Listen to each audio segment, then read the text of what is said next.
Knicks family, what's poppin'? It's your boy. And I'm back. For those who just saw me, appreciate you guys for being here with me. All right. And we're going to break down this conversation about Mitchell Robinson and RJ Barrett.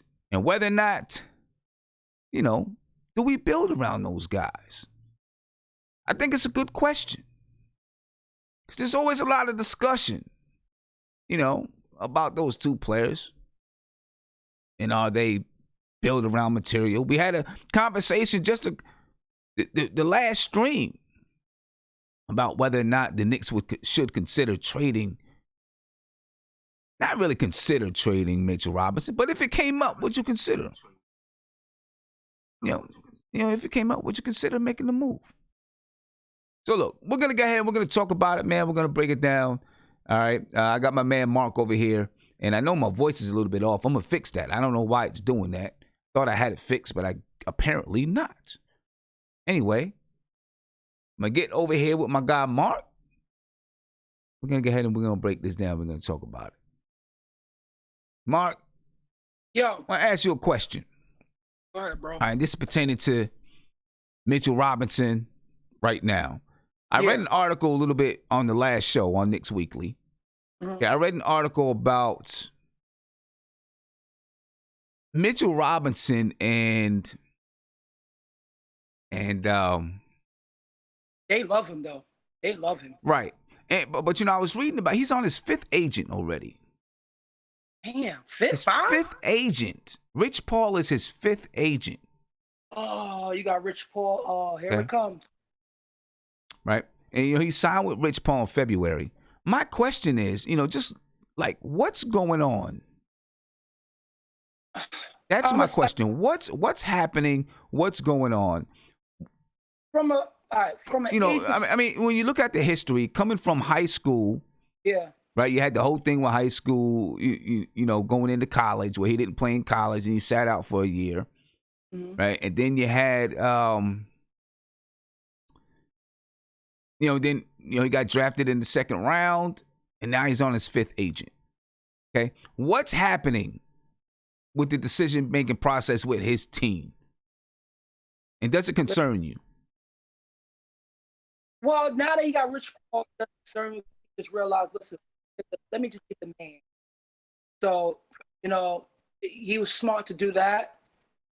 He's very, very smart to do that. And I guess, it's just like with anything, Sim, if certain guys not doing certain things for you, you have the opportunity to do what you want and change agents. Or we don't even know the real situation of why he changed the agents. Now, if information came out why he changed the agents, no information came out. I guess when you have Paul-sided, man, you go and get that dude because he gets the job done. So I think that's what Mitch wants. I mean, I haven't seen any information to come out as to why, the agent change. And against him, when Anthony Davis wanted to get out of New Orleans, what did he do? Get the guy that could take the fire. And what did I say last I get that, but it's not about, for me, it's not about changing an agent, one agent, changing to Rich Paul. It's about having your fifth agent in 2 years. I didn't even know that yet. That's your crazy. Fifth agent in 2 years. I don't get that. To me, that says something somewhere. Is there an issue with too many family members trying to be part of the decision making, stuff like that?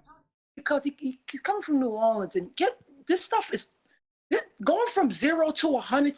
Things just you're coming from a poor person to a millionaire instantly, man. And for an 18-year-old to come to New York City, keep telling me, when you have millions in New York City, you will see the real New York City. So in that case, I could say he's been just seeing what certain agents that he went through, what they could do for him. Okay. And like I said last stream, his contract is coming up, and he's going. And by him getting Rich Paul, he's notorious for. Listen, this is what he wants. Right. This is what he's going to start with. And listen, Rich Paul won every time. And just for the fact that he being young and just, listen, man. I get it. They might play hardball with me. So I mean, Right. just get somebody that could play hardball with them. So, it's just him young, him figuring it out. He's probably figured it out on his own because some guys come to the NBA and want to do things on their own that have their family members in it. And just probably personalities who we could get along with. And Rich Paul's, he's the guy that's going to get along with him. And he's with one of the most powerful men right now in the NBA. So why wouldn't you want to be part of that from a business aspect? No, I get it. Yeah, I get it. So I mean, more, I definitely get it. Yeah, I won't say from him. I won't say that he, from a personality standpoint, because I just think that I think he's so positive for the team, for the culture, and how the organization is very, very high on him. So I don't think it comes from that. I just think it comes from just an experience situation, him, getting comfortable of who he's signing and feeling safe, and he just went for the right guy. But it could go the other way. He could be unstable, but I don't think he's unstable. I just don't. I'm not saying that he's unstable. Yeah. I just wonder if there's so much. Maybe there's a lot of stuff. What is just a lot of voices. That could be too, because a lot of voices. You know what I'm saying? He's coming from New Orleans. Hey, you know how black families are. They could be in his head. So you know what? He in New York. You want to get your papers straight while you're in New York. You want to be disciplined while you're in New York. And I just think, you know what? I guess you figured saying, listen, Rich Paul want to talk to me? Because Rich Paul went after him. It wasn't the other way around. Right. And if you got Rich Paul coming after you, sorry. You're going to go with Rich Paul at the end of the day, bro. It's just like if Mercedes say, I'm giving you a free car, while Honda's giving you 2 new cars, but there's Mercedes right there. You're going to dump Honda for Mercedes. Simple as that. Just simple as that. That's how I see it. I get it. I mean, I'm just wondering, just looking back at everything, I'm just wondering, why? This just seems like a lot of agents in 2 years. There's a lot of agents in 2 years. Yeah, I just wouldn't put no tips bit about it. I just think Rich Paul came to him. He probably liked this other agent, but see, when you got a game changer in Rich Paul, man, you do what you got to do. And I'm not mad at him because he could end up getting a 4-year, $50 million deal. You never know. Right. So it's just. I'll say this. If there is an issue with his people kind of having too many voices being involved, too many voices here and there, Rich Paul maybe is the guy to be able to say, listen, I don't need you guys getting in the middle of this. Let me, Mitch, his mother, let us talk about this. Let us handle this, And I think that's how people might not like Rich Paul, but from a business aspect, when you're going against corporations, that little man is feisty, man. You want somebody like that, especially he black. So you want somebody like that behind you, especially when you have LeBron James as just an adorsee, man. Man, you just do what you got to do, man. To have Rich Paul in New York City, come on, man. He can make deals worth his while, bro, than other agents can, because he has pull. Just him being with LeBron, he's gonna have offers coming after him. That's another thing. Because I feel you. Yeah, Mitch can have 4 other agents, but they don't have the type of staying power that Rich is like a trademark right now. He's like a company within himself. Big corporations don't want to align himself with because he's aligned with LeBron. And he's become more of a person. He's becoming a personality now. So Rich Paul within himself is just big. And if Mitch want to assign, if Rich Paul is coming to me and he want to listen, man, those agents can't do what Rich Paul could do in the future in a span of time. So it's just a different ball game, especially with agents, man, because agents probably could have stole money from them. It could be other things that probably hasn't gotten out. So that's why most agents get fired, because they probably steal. They probably just don't have the right thing for him. So he probably caught on to early. Good that he caught on to at the age of 20 in New York City, and one of the favorites of the Knicks, because that can catapult you. Yeah. The heights, man. So it was a good thing that Mitch did that. You gotta look at that more of a positive than a negative. Well, I'm hoping that it's all everything is cool, and I'm not saying that there's any issues I know where you're coming from. I'm just wondering, why? I mean, that seems like a lot. You know what I'm saying? If someone comes to you for a job interview and they've had 5 different jobs in the last 2 years, you're going to ask the question, why? Right? You're going to ask the question, why you have so many jobs in the last 2 years? I'm just asking that question. When I read that he had 5 agents in the last 2 years, I was like, that's crazy. What's up with that? What's going on? He sounded like me back when I was in my early 20s.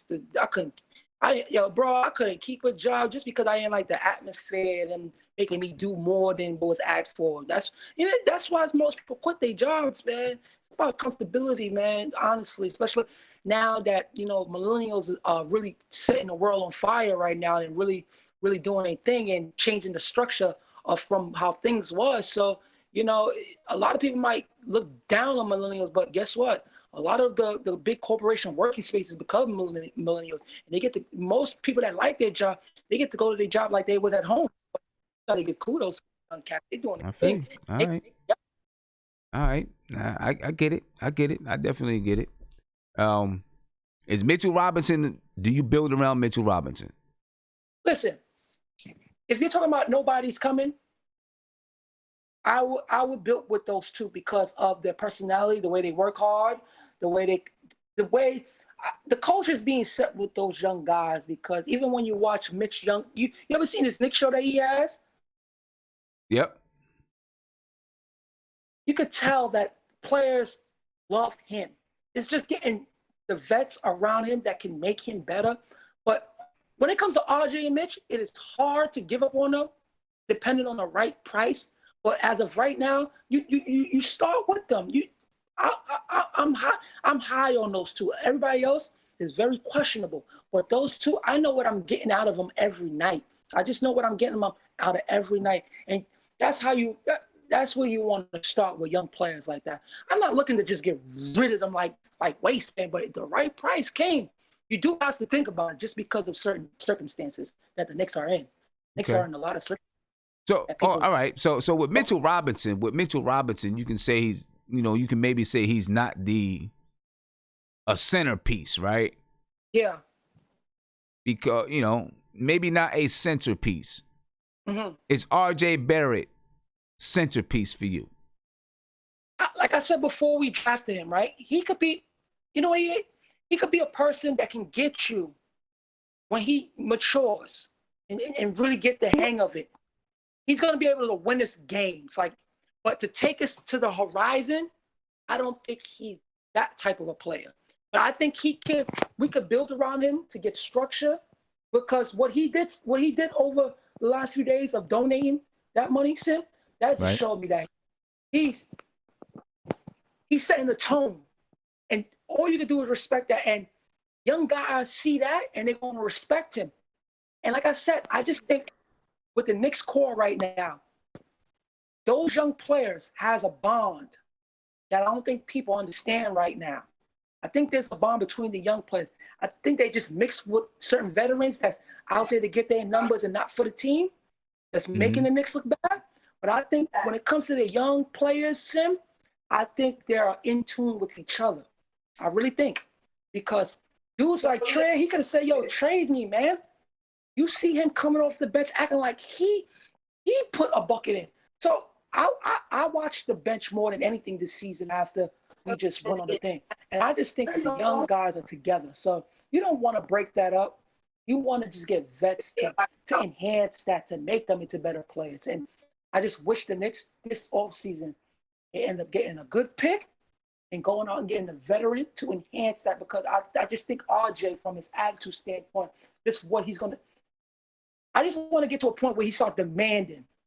When he has that, and I think he's going to have that staying power, because just with them articles with Randle and stuff, I'm not saying that he said anything, but I just think that, he's one of those players that has a problem with the playing style of Randle, okay? And I think he has cachet just because he's our young Knick. The Knicks fans love him, and we're putting our chips on him. So he's going to have a little cachet. Man. So I just think that he's going to be a good leader because he wants to win. and the young guys together. All I'm worried about is the young guys and how they surround themselves around them, because that's how you wanna build the team around them, but you have to get the right vets. And this year we did a bad job of getting the right vets around them. Okay. All right. Let me get to some other guys. I see you got the planetarium on the ceiling. You know what I'm saying? Looking at the stars at night.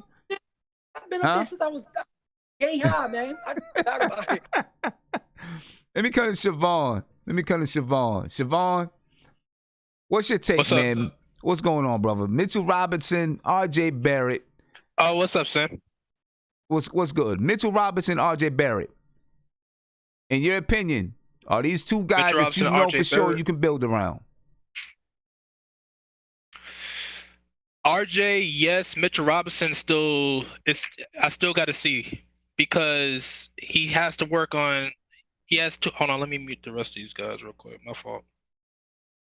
I think Mitchell Robinson just got a few things to work on. We don't know what he might turn into, and also I'm waiting to see what we do this draft. Waiting to see what we do in this draft. I'm waiting to see what we do in this draft. Yeah. Yeah, because if we say if we get lucky or get like LaMelo or Anthony Edwards, then it will be Anthony Edwards, LaMelo, and RJ. Okay. Those we will focus on those two. Okay. No, I feel you on that. Yeah. It's hard to say. Yeah. You know, we gotta wait and see. Like I was just reading in that article, Mitchell Robinson has a lot of skill, a lot of talent, right? And he can play the basketball game, but he just has so much to learn about the game. You know, I see someone asking in the chat, so Mitch is Shaq now. Is now Shaq. Nobody's saying that. We're just asking, I mean.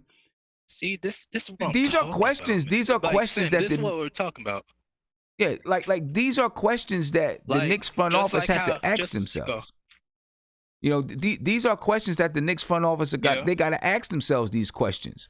Are these players that you build around? Because they got to make decisions on how to move forward. Exactly. So if you think, just because we're asking a question about Mitch, that don't mean he's Shaq. We're not saying he's the next Shaq, but as the front office, listen, they just brought in Brock Aller. They brought in a capologist. Right? You got Leon Rose up there. He's probably going to make a couple other moves. This team is going to have to sit down and decide. Mitchell Robinson, R.J. Barrett, Frank Ntilikina, Kevin Knox. Is this a young nucleus or not? And, of course, Mitchell Robinson and R.J. Barrett lead the pack. And not for nothing, Sim, just like we talked about the other day, but people started saying we capping and all this stuff. Like, I told y'all that the Warriors were not going to keep that. They're not keeping their pick. There's a possibility that they will trade down, and we might Mitch is great, but he's not like to the point where he's completely off the table. If a good deal comes along, yes, Mitch can go. Mitch can definitely go. But people thought it was outside the realm of the possibility that the Golden State Warriors wasn't going to trade their pick. Right. Like, come on now. Like, anything is possible. And Leon Rose is brand new, so he's not beholden to keep any of these players. Right. Yeah. Yeah, that definitely makes sense. Well,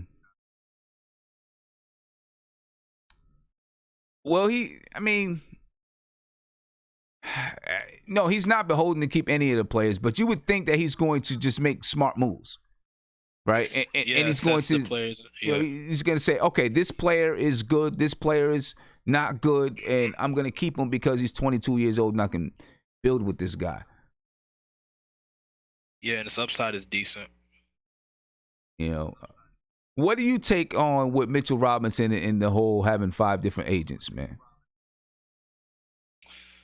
I mean, the situations happen behind the scenes, and we don't really know what led Mitch to get rid of some of these guys, but ultimately led him to Rich Paul, and Rich Paul, for better or for worse, is the best agent in the field right now. So yeah, Yeah, Like, I mean, it doesn't say listen, you anything can't bad go about wrong. Mitch. You can't go wrong having Rich Paul. So You can't go wrong. Yeah, you he's the can't go best. wrong with He's the that. best at what he does.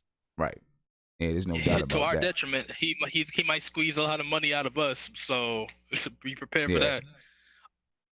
Oh, and Yeah. by the way, that article that came out, that's pretty much just Rich Paul doing what he does early, laying the groundwork, saying, "Hey, Mitch is a young guy that's just scratching the surface of what he can do. I told Right. you, Right. Rich Paul's Yeah. a Okay.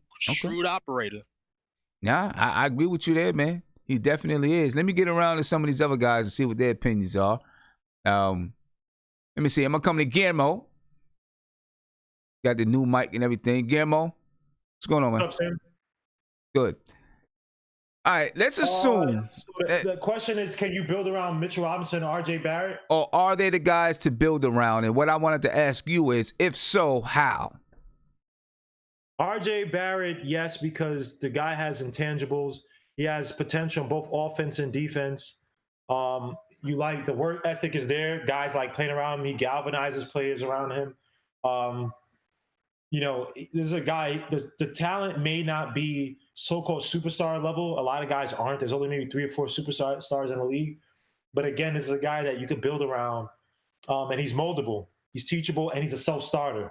These are all the things you want. You don't just want this in your players. You want this in your kids. You want people where it's like the kids get it. They have your life rewards you when you have perspective. You have perspective and awareness, life rewards you. Life doesn't reward those who are without it. So I think that's what RJ has. When you heard about RJ, oh, he's in the gym doing this, he's working out, he's working on his shot. He knew what his weaknesses were when he came out of college. He didn't need coaches, he didn't need time and all sorts of stuff like some other players do need. And I'm not saying it's necessarily a bad thing, but you already have a guy who gets it. You know what I mean? He seems like he wants to be coached. He wants to. So when you have guys like that and you could get other players around him, the NBA has an issue where you cannot get these players to listen to coaches. They're getting paid endorsement deals. They're getting paid millions before they even step into the league. Underhanded, whatever you want to call it. You have a guy who still loves to get the sport. There's that weird fire that burns in him. You know what I mean? Unfortunately, in our so-called diaspora, we have a lot of black kids who grow without parents and so without wealth. Once they get that money, they feel, I'm good. So they don't have to work as hard. For him, a guy who's grown with it seemed like a strong father, a strong upbringing. He has that Steve Nash in his family circle. This guy has that fire in him, and you need guys like that on the court. So yes, you can build around Mitchell Robinson. It's weird because this guy he's with Rich Paul. That contract's gonna come up, right? So do you put the system do you build around Mitchell Robinson where you're playing a lot of high pick and rolls, all that stuff, and you make him a vital part of the system, and then you might possibly get rid of him because you don't want to pay him that much money, 60, 70, $80 million, $90 million? You know what I mean? So it's tough on one hand on the court defensively. If you have a team that just defends, plays passing lanes, the front court is solid, you're damn right I'm Mitch Robinson. I'm going to build around him. Offensively, he's annoying because, you think he's limited, but you see him in these stupid workout videos where he's dribbling and he looks like Sham God and Rod Strickland put together. And it's like, bro, what are you hiding? So is it a confidence thing? And when your offense is capped like that, you honestly, like I said, you have to run the whole offense. You have to run a good portion of offensive system around him. He can't just be a piece you could just plug and play. You kind of have to have set plays for him to be effective. And I'm not sure that our system, no one knows what the system is going to be. So right. System-wise, is he there? I'm not sure. And then money-wise, I'm not sure if you pay him $70, $80 million, $90 million if he doesn't have a jump shot, if he can't space the floor out a little bit and become a self-starter on offense for the team. So now what Rich Paul said is that he can do those things, just like you said. He can do those things. And he was saying, but he wants him to learn the small things about the game, right? Small games like small things like how to set screens and just little parts to the game like that he thinks he needs to learn before he can start to shoot that jump shot, start to put the ball on the floor and those type of things. Now speaking of his contract, after this season, the Knicks have a team option over the next 2 years. Okay, where they can, of course, they can choose to do whatever they want. Pick it up. They can choose to pick it up. They can choose not to pick it up. They can also choose to look at that contract, and I'm sure that's what Rich Paul is probably angling for, to look at the contract to say, look, this guy is worth more than $1.3 million or however much he makes. Right. And I'm pretty sure, from the article, Rich Paul is banking on that relationship with Leon Rose, where he says, look, he said, Leon Rose is going to shoot me straight. I'm going to shoot him straight. So we'll see where that goes. But let's just say the Knicks decide, yes, these are the guys. What do you put around them? Obviously, you got to see what you get in the draft. But what do you put around them? So for these guys, you need shooters and you need a facilitator. And I also want to put a guy who can defend and play the wing and hit the three. I mean, that sounds, wonderful to pair with Mitch. So I want to put Mitch at three where he can use his speed, or not say speed, but use his craftiness, especially when he gets space out from the pick and roll. Use that with a two who can kind of shoot and play off of him, and have a one facilitate him. Because I want to have it interchangeable where he could switch between a 2 and a 3, where the guy can also shoot and drive from the wing, but he also could switch with the 1, where when you're running high pick and roll sets, you can have him dribble and facilitate. So you need a point guard who can kind of shoot as well too, but who can facilitate, who set up the offense. We get guys in the proper position, know when to run the high pick and roll screens, has that court awareness, right. Where he could basically become a triple threat in terms of facilitation or shooting once he breaks that pick and roll. And space out shooters. Mitchell Robinson, more so, you need a 4 who can kind of help do dirty work, right? You need a guy that is going to play stout defense and help him out down low. A lot of times, Mitchell Robinson, obviously, he's going to get switched on a pick and roll, right? But you need a guy who's going to help him out because, again, a lot of teams like to feast on Mitch Robinson when he's in foul trouble, right? They like to switch onto him and kind of continue to draw him into foul trouble so then he can you get him out the game, and now you don't really have that rim protector. So not to say I'm not saying you need a Charles Oakley, but you need a 4. Obviously, you love a 4 who can space out the floor, but you need a 4 who can kind of run with the team, has that stamina, who can run them back on defense, can also run the pick and roll. And I also think a 4 who can also do what Mitch Robinson does a little bit down low, so we can force Mitch Robinson to work on his space out game. Because look, okay, I don't care what no one says, man. We can sit and talk about, he's worth 5 years, 5 years, $90 million. But the Rockets literally just got rid of Clint Capella. I'm saying Clint Capella has some injury issues, but there's a guy that Clint Capella's the center, but and they got rid of this guy. They don't have a guy taller than 6'6" on the team. So Mitchell Robinson needs to expand his offensive game where, look, these centers, again, to me, they're not the most skilled coming out on the perimeter. There are very few centers who want to come out on the perimeter and can truly defend. If Mitchell Robinson can do what he's doing in that stupid little video, if he could do 50% of that to the centers, he'd be scary. He'd be scary. And if Mitchell Robinson used his pretty stupid little jump shot to actually hit the mid-range, dude, he would be dangerous. If he could do that and you gave me 18 and 10 a night and you're a guy who could space out the floor, hit, a 40%, say 40, well, his field goal percentage is already high because he's so close to the basket. But if he's shooting 2-point percentages, at least 5 points above the league average, or for a center position, I don't mind paying that money. So yes, expand his game, but yeah, I'll get another 4 who can help out down low. And for RJ Barrett, sounds like a lot, but I want another guy who can either pair with him or a point guard who can help facilitate, get the ball to the proper places, so we don't have to rely too much on the pick and roll. But then you have a guy who's interchangeable with RJ Barrett. Okay, let me ask you this: he is 22 years old. Mitch. He's 22. Oh, you were talking about RJ? I thought it was kind of going back and forth. Mitchell Robinson, 22 years old. I was asking who's 22 years old? Because it should be RJ, right? No. RJ is going to be 20. Wow, RJ's my bad. only 19. I'm sorry, Mitch. Because Mitch is 22 years old, right? Well, Mitch came from high school. Oh no, he spent the year. Okay, I'm sorry. My bad. Yeah. Right. Yeah, he spent the. You're right. He spent the year out of high school, so he was 19 when he came to the league, and I think he's 22, or he was 19 or 20 when he came to the league, so he's like 22 now. Mm-hmm. Are you worried that he's not going to develop? He's 22. Usually around 25. I don't know. I think usually around 27. That's when you know what the player is. Like 27 years old, you pretty much, this is the guy. So he's got some time, right? But like the same way when I was looking at Obi Toppin, right? There's certain things that I expect from Obi at 22 years old. The footwork, Mitch has good footwork though. The footwork, he's very stiff, things like that. That I'm like, I don't know if he's gonna how much he'll be good when he comes in, but I don't know if he has a huge arc. Mm-hmm. Mitchell Robinson, obviously I think he has good footwork. He's obviously an athlete. He's very fluid. Do you see still a big arc for him? He's 22 years old. Do you still see a big arc for him?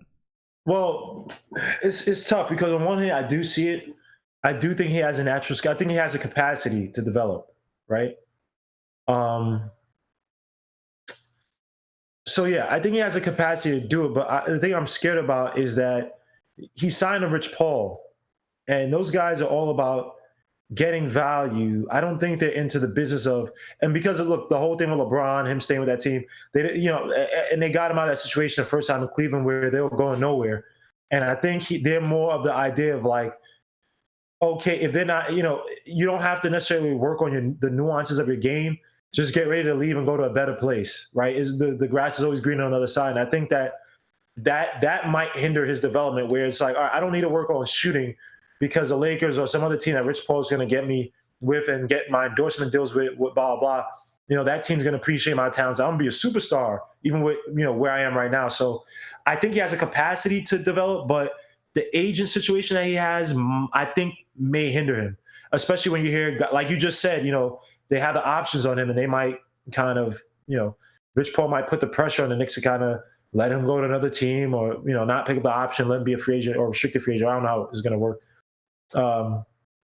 So yeah, it's tough, man. I think he has capacity, but I'm leaning towards, and look where the league is going. So this is why RJ is so special to me, because they're guys who are uber talented in this NBA scene that we think are ordinary or they're just okay. And it's literally because they got paid that contract, and they got paid that money. That fire is no longer in them. They can feed their family. They good. They got their little mansion, got their cars. They got their trust funds. They're happy. They're content. They don't got to work hard anymore. And people have said this. Steven Jackson said this. Schumpeter said this. A lot of guys have said these guys, they lax, right? And a guy like RJ Barrett, you see these self-starters, and it's like they want to be great. Like if you say RJ, you're gonna only make $40,000 a year or $50,000 a year. I mean, that's extreme, obviously. But if you gave him a way lower salary and said, well, you still going to play basketball? Do you want to still play basketball? I think he'd still say, yeah, I want to play basketball. I still want to be one of the greats. I'm pretty sure he would. I'm pretty sure he would. I just don't know, because look at the feet stuff, Sim. When we talked about this, right? DJ's here and Mitchell Robinson's foul numbers seem to go down, right? I don't know what the exact numbers are. I could check it up. But it seems like it went down precipitously. Like he was improving. And then you see him this year again, it's like he went back to a lot of those same mistakes, jumping too early, overcommitting, using his athleticism versus shifting his feet. And it's not to say that he's not trying, but it's like, I just don't know. If you don't have the proper support system around Mitch Robinson, will he try to get better when he has a greener deal or a better deal where he's going to be a star, a so-called star? I don't know how Rich Paul and these guys are going to pitch it to him, where he could be the guy in LA. Say all the other centers leave, he could go and help LeBron get a championship. Even though I think LeBron only has 2 more years, whatever. Okay. I'm just saying whatever pitch Rich Paul might give him. So yeah, I don't know. Man. Last question for you, and I don't want to beat this one to death. And then I'm gonna come to Kevin. So Kevin, be ready. But do you look anything into Mitch having 5 agents in his first 2 years in the league? 5 different agents. Rich Paul's is 5th. The first agent, the word around was that he was quirky and all this stuff, and I don't blame him. Look, you have and you just got into the league, you don't really know much, so it is what it is. But you have 5 agents. I just wonder who's giving the ear. Does he have one of these uncles who never made it? That's what I'm thinking. Or and they want to kind of place themselves in his life and kind of control his decision that stuff, and it's like that stuff is kind of scary. So I do look into that 5 agents, because it's like, what exactly your level of discernment is concerning. I'm not sure you should have 5 agents unless 3 of them died. You know what I mean? Like, that's just weird to have 5 agents. So it is. He may be a bad decision maker, or he may just be looking for the guy who's going to get the biggest bag, and that doesn't bode well for us if we have a guy who hasn't reached the ceiling, but he's going to be trying to command fairly high dollars for a guy who, by the time he's asked for that money, he may have plateaued. So that does go into how I look into the contract stuff and, his development. Is like, you got 5 agents, bro. It's like, are you always looking like, your level of thinking, where's it at? So to me, it's a little concern. I don't know. It's like on a scale of 1 to 10, it's probably like a 6 because 5 agents, Sim. I know. I mean, right. How many other players done that? But yeah, I agree with you. And I know some people say it's trivial, but I don't know. I mean, maybe it is, maybe it isn't. Kevin, I'm getting ready to come to you, man. Maybe it is, maybe it isn't. It just makes me think and ask questions, about, his whole team that's behind him with his family and stuff like that. And I know he comes from a small, community, a family, humble kind of family that, is not used to being in that kind of a spotlight. So I can get that. Kevin, what's going on, man? My man, Kevin, can you hear me? Yeah. Kevin, so let me ask you. Okay. Let's say that Mitchell Robinson and RJ Barrett, they're the guys. The Knicks, Leon Rose, Brock Aller, and I'm going to ask you about that guy too. They sit and they say, yep, these 2 guys, hey, we want to add to these 2 guys, and we're going to build with these guys, right? Hey, Tim. Hey, Kevin. So let's say the Knicks, good. So let's say that the Knicks decide that they are going to build with these 2 guys. Kevin Knox, Frank Ntilikina, are they guys that you keep around them? I'm keeping both of them. I'm keeping both of them. The reason why I'm keeping both of them, because I know what Frank Ntilikina is going to give me. People keep forgetting towards the end of, of the somewhat, abbreviated season, he was getting better.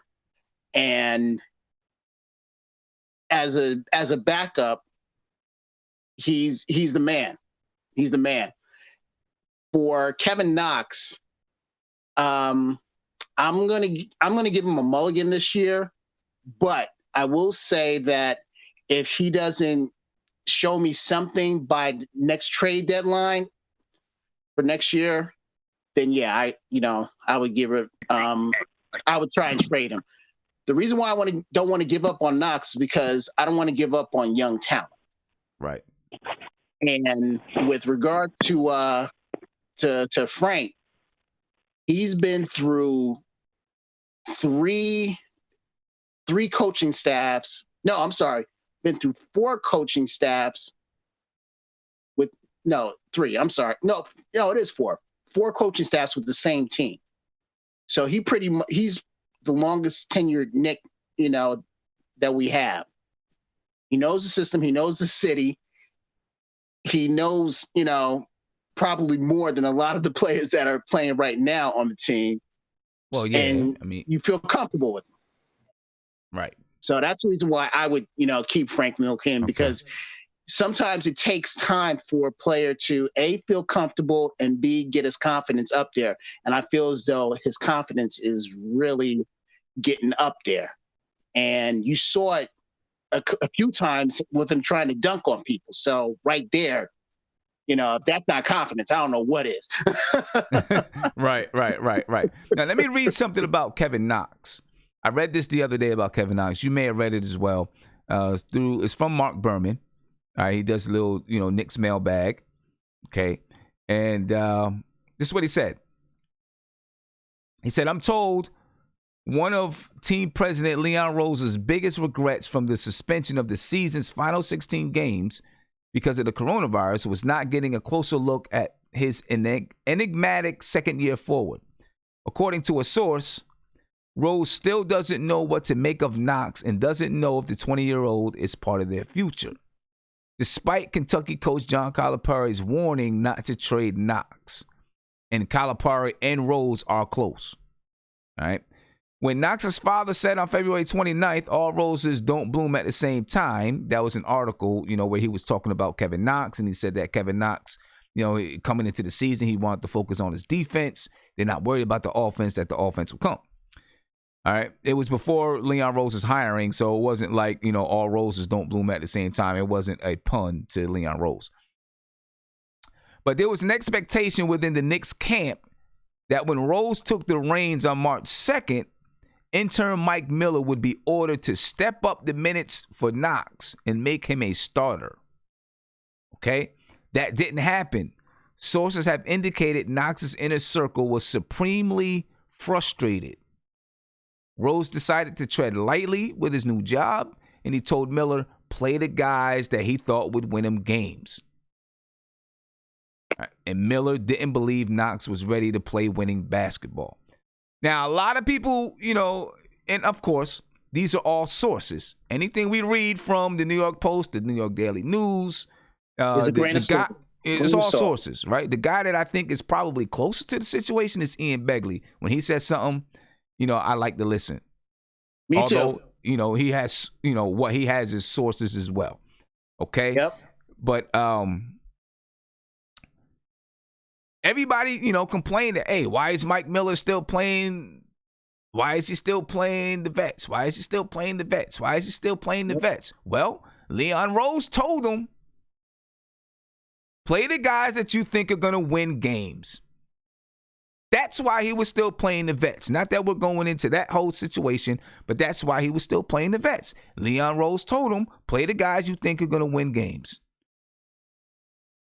And that could have been that. 1 second. That could have been. Yeah. That also could have been Leon Rose's way of saying,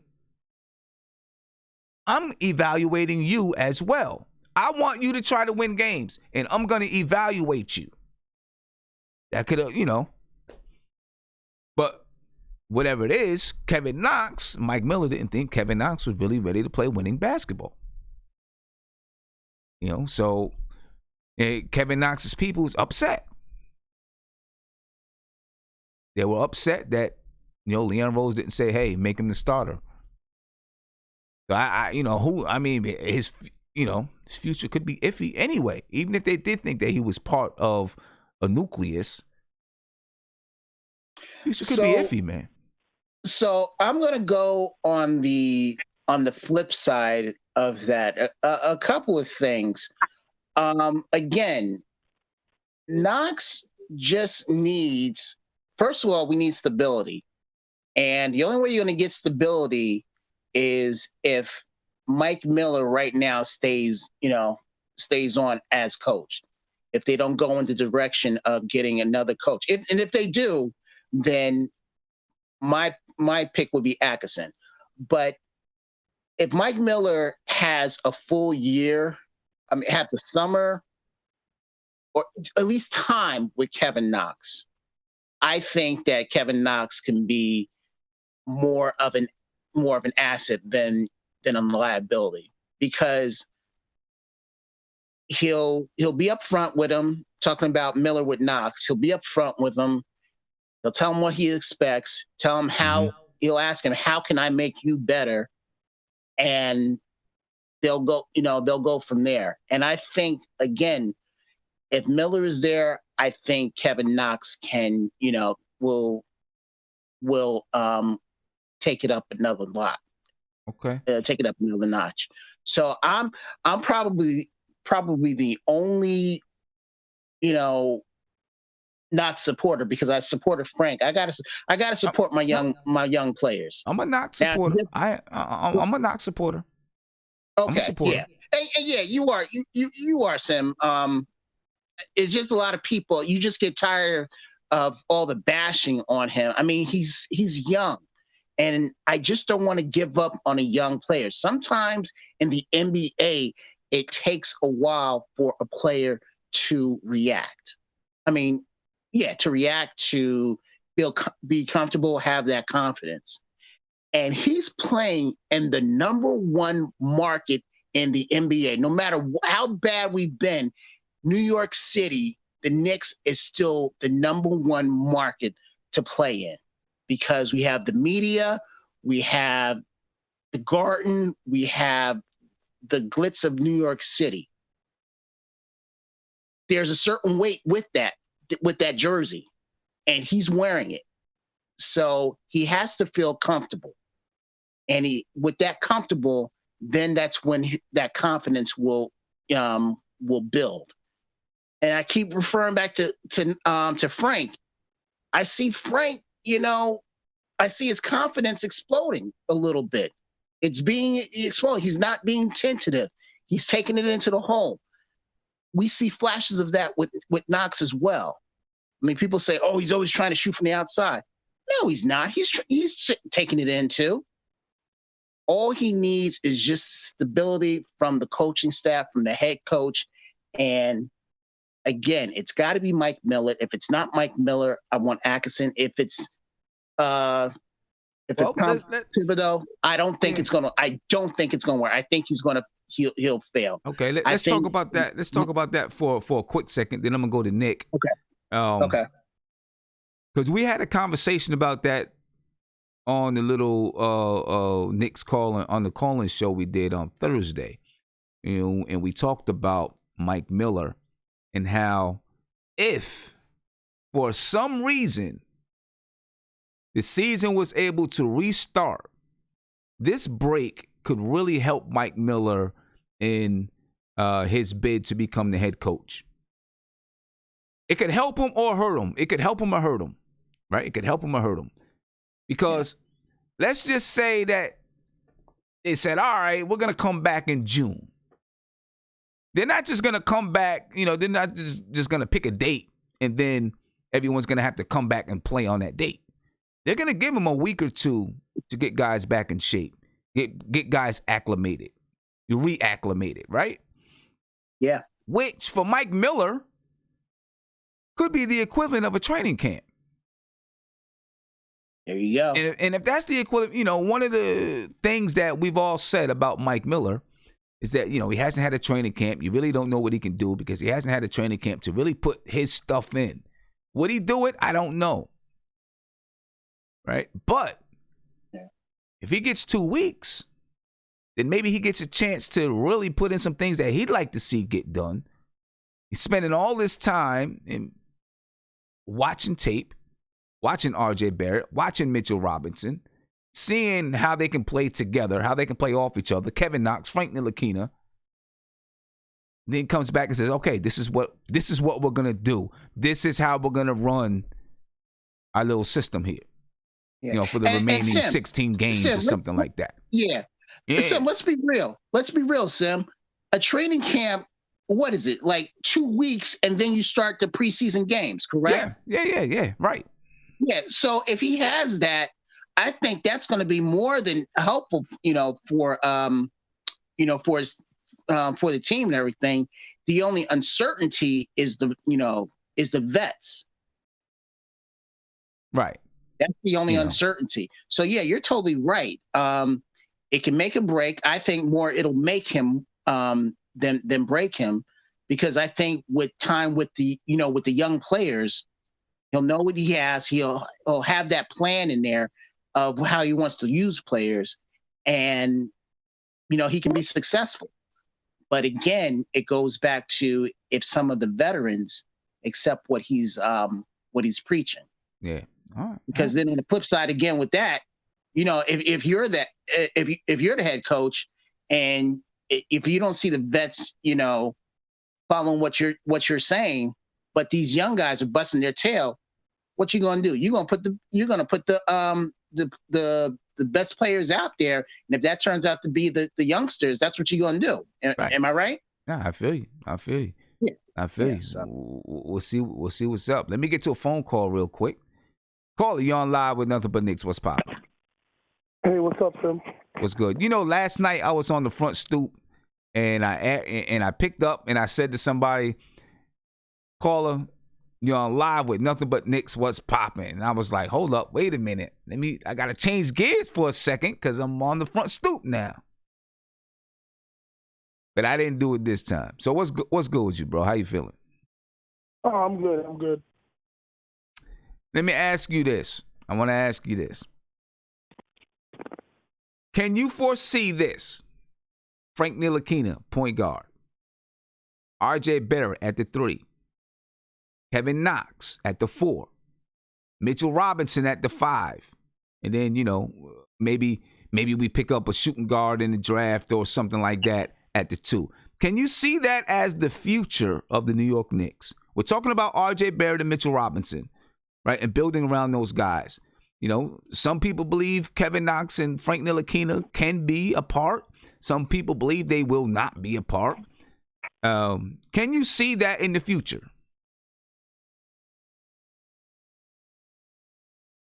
My man, Not you if there? we're successful. Okay, go ahead. I just don't think that they're the most talented young guys we have. I mean, I think Mitch and RJ are clearly the 1-2 of the bunch, but I like Trier. I for some reason I just think that kid's got. I think he's got that instinct. He's got the instinct to be a good player. I mean, I like him at the 2. I like Frank coming off the bench. You know, I just like Frank coming off the bench and being your defensive second unit guy. Okay. Like coming in, shutting it down. You can play him in crunch time if he's rolling. If he's not, you know, go in and play defense. But I like Trier a little bit better. If I want to see Iggy against Kevin Knox. I want to see it. I want to see if you let Iggy and Kevin Knox go and play for the same minutes. I want to see who wins out because Iggy can shoot. Iggy can go to the hole. He was doing amazing things, and I mean, I can't say if you put Kevin Knox in the G League, he would have been going out and giving you 30-point games like Iggy. I can't say it. So. Well, I mean, right. I mean, you can't say it because you don't know. I feel like, you know, listen, Iggy deserves his chance. I don't know if he's going to come in and do much more. I don't know. We don't know. We don't know. We don't know. You know, maybe he'll get a chance. He's playing more consistently than Kevin Knox. Kevin Knox isn't playing consistent. Well, he's played consistently in the G League. We don't know if that's going to translate to the NBA or not with him. Oh, I hear you, but you know, he could get into the NBA. You know, one of the big knocks on Iggy is that he can't play defense, right? He could get into the NBA and like Knox has trouble playing defense, and they say, no, you know. So we don't know. I mean, we won't know until he gets there and plays. So I can't say yes or no. We won't know until he actually gets a chance. Yeah, no, I hear you. No, you're correct. Yeah. And then I think Julius Randle is the young guy who can go. Why would we get rid of him? Well, I'm speaking about the long-term future. I don't know. You know what I'm saying? One, if you're talking about, listen, Kevin Knox, in my opinion, his natural position is going to be the 4, right? The question that I had before this season even started, because I know everyone thought about, and right now, rightfully so, they thought about Marcus Morris and Kevin Knox, right? Marcus Morris taking Kevin Knox minutes, and rightfully so, because this is the position he plays now. But I had a longer-term question. If you really thought about keeping Julius Randle, right, and he was going to be a long-term option, what was going to happen with Kevin Knox if Kevin Knox developed? Because Kevin Knox, to me, is a long-term 4 in the NBA, right? I think that's what he's going to be. When I look at his body structure, right, he doesn't have super-duper quick feet. I can't see him playing defense on small forwards. Right, I can't see him playing good defense on small forwards. I think he's going to be a 4, a stretch 4 in the NBA. That's what I think his position is going to be. You were going to have the dilemma at some point, Julius Randle or Kevin Knox. You know what I mean? Yeah, no, I agree with you, and I think Randle's contract is perfect to deal with that dilemma. I mean, we've got him signed definitely for 1 more year, and then maybe another year. So if Kevin Knox has a bad year, next year he goes out and he balls out, Julius Randle's a good trade piece because you're going to have to pay Kevin Knox if he starts playing well. Well, yeah. I mean, Julius Randle's a good, listen, Julius Randle, he's holding down the fort for the 4. So I think it's more of like Kevin Knox is going to have to earn it. He's not going to I wouldn't give it to him. Oh, right. And look, for Julius Randle to be the long-term, I don't see him being the long-term 4. I see him being here next year. And then when you get to the end of next year, they'll make a decision on whether or not they want to keep him for another year. After that, after that year, I guess it's going to depend on how things work out. Can he develop that? Can he shoot the three? If he can't shoot the three, it's going to be hard because Mitch can't shoot the three. You can't have your 4 and 5 not being able to shoot the three. Right? In my opinion, you got to have one of them being able to shoot the three. If you watch them play, one of the biggest gripes I had was Randle's spacing on the floor. And I'm not talking about shooting it. Right? He would stand in the short corner. If you know what the short corner is, he would usually be in that short corner so he could try to rebound the ball. You know what the short corner is? The short corner is the area between the box from the lane and the corner three-point line. It's that area in between there, right? So maybe Frank Ntilikina and Mitchell Robinson is running the screen and roll. Okay? Julius Randle standing in the short corner, which means his defender is almost in the lane or can easily rotate to the lane. He should have been standing, out by the three-point line to open the lane up. You know what I mean? But, he's, and of course, part of that is the coach has to say, hey, this is where we need you to stand. Because like I always say, spacing is not just about shooting. It's also about positioning yourself on the floor. You know what I mean? So, there's going to be some things like that. Whoever the coach is coming in next year is going to have to work with him on where to position himself on the floor, where, when, why. You know what I'm saying? And then, of course, that outside shot, because you're not going to be able to have – if he was a better outside shooter, he'd want to stand outside that three-point line a little bit more. You know what I mean? And open up the floor to hopefully he can get a kick.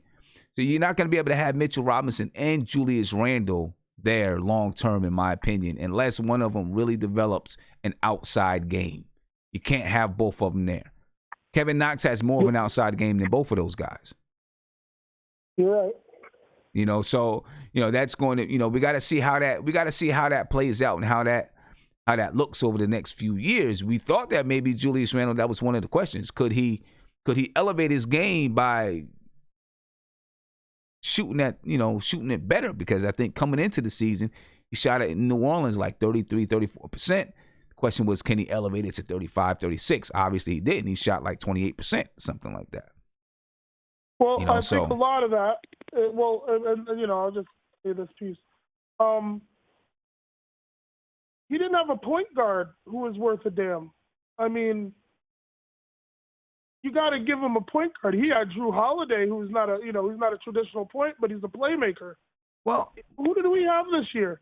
Well, I agree with you. Score 10 points a game.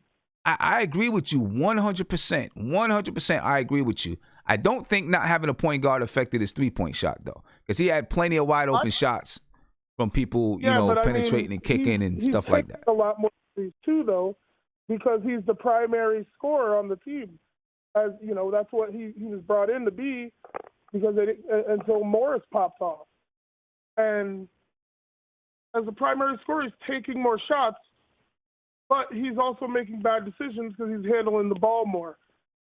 Where if we had a decent point guard who was giving it to him in the pocket, who's drawing the defense, giving him a little bit wide, open, like hitting him in his pocket, I think he doesn't shoot as many, and I think he shoots a better percentage because he gets them in better spots. I don't know. I just don't think he's a good. Down I've seen Julius Randle literally just stroll down the court and then take a three. It's. I just don't think he's built to be a good three-point shooter. That's just my opinion. I don't think he's going to be a good three-point shooter. I really don't. He's not going to be a fireballer. What'd you say? He'll never shoot like 40%. No, I just don't think he's going to be a good three-point shooter, which, he's going to be, unless you got a five-man, a center that can knock it down, and you let Randle do his work inside, you kind of play him at center. You got another 6'11", 7-foot stretch four, and you play Randle at a small center. It's going to be hard to play him next to a guy like Mitch, in my opinion. It's just not going to work. I just don't think it's just not going to work. Because they both want to be close to that basket all the time. They don't need, all the time. They want to be close to that basket so they can get a rebound, so they can get a putback. and it clogs that lane up. So Yeah. yeah, I don't know. But let me get over here. I want to get to my man Nick. Oh, can I just say one more Yep. thing? Yeah, go ahead. All right, just real quick. I just think we're being too critical on the Knicks. They're too young. We're on year 2 of a rebuild, maybe year 1 if Leon Rose blows it all up and gets a new coach and a new, fires Scott Perry. Then it's a whole new rebuild. We're literally on year 2 of a rebuild. We won last year's draft. We've got 3 guys who would all, if you redid the draft now, they'd all be top 20 picks. And we got RJ at 3. I'll take that. That's a good start. That's a good start on a rebuild. And everybody forgets, it took the Warriors 4 years before they got to the playoffs. It took, Golden State 2 years. It never happens overnight. Yeah. Now, and look, I'm not, doing this. This is just talking about with the young players we have. Do we have those pieces that can, some of those crucial pieces that we need? I think that's the debate. That's the debate that the Knicks are going to be having in their war room about these guys. Hey, my man, I appreciate the call, bro. Thank you. Have a good night, man. No Thank doubt. you very much. Appreciate it. Yes, ladies and gentlemen, give me a call, 516-405-2246. Caller, you're on live. What's popping with you, bro? What's your name, man? Where you from? Yeah, my name Kristen. Where you I'm from bro? Illinois. Illinois? Okay, that's what's up, man. That's what's up. Yeah, thank you for letting me on the show, man. I'm a diehard Chicago Bulls fan, and I just got a quick question for you. All right. Maybe we just call up the gloat a little bit or something, but go ahead. Okay. Since you guys like defensive point guards, right? How about you guys trade us, you guys' first round pick for Chris Dunn? And Daniel you bugging. You must be. Hold up. You said you wilding, man. You said our first round pick, this year's first round pick for Chris Dunn? Yes, sir. Chris Dunn was number 5 pick, sir. I know he's a number 5 pick, but is he a number 5 pick now? He had 17 assists last year. Is he worth a number 5 pick that now? Was his highest last year. Can you tell me one of your guards' highest assists? I'm saying, but if we have the ability to draft a point guard, so I'm not gonna trade you. If we get a 3rd pick, you think we're gonna trade you a 3rd pick for Chris Dunn? Don't you have more than one personal pick? But don't you guys have more than one? We have more than one, but not that high. We have. So what pick are you talking about? We have 2 picks. We have, we got a pick that's going to be somewhere in the top 7 or 8, and then we got a pick that's going to be around 27. So which pick are you talking about? Yeah, that's the one right there. The 27th pick? Yes, sir. That's a thought. Okay, I didn't know what pick you were talking about. That could be a thought. How many picks you guys got in the draft?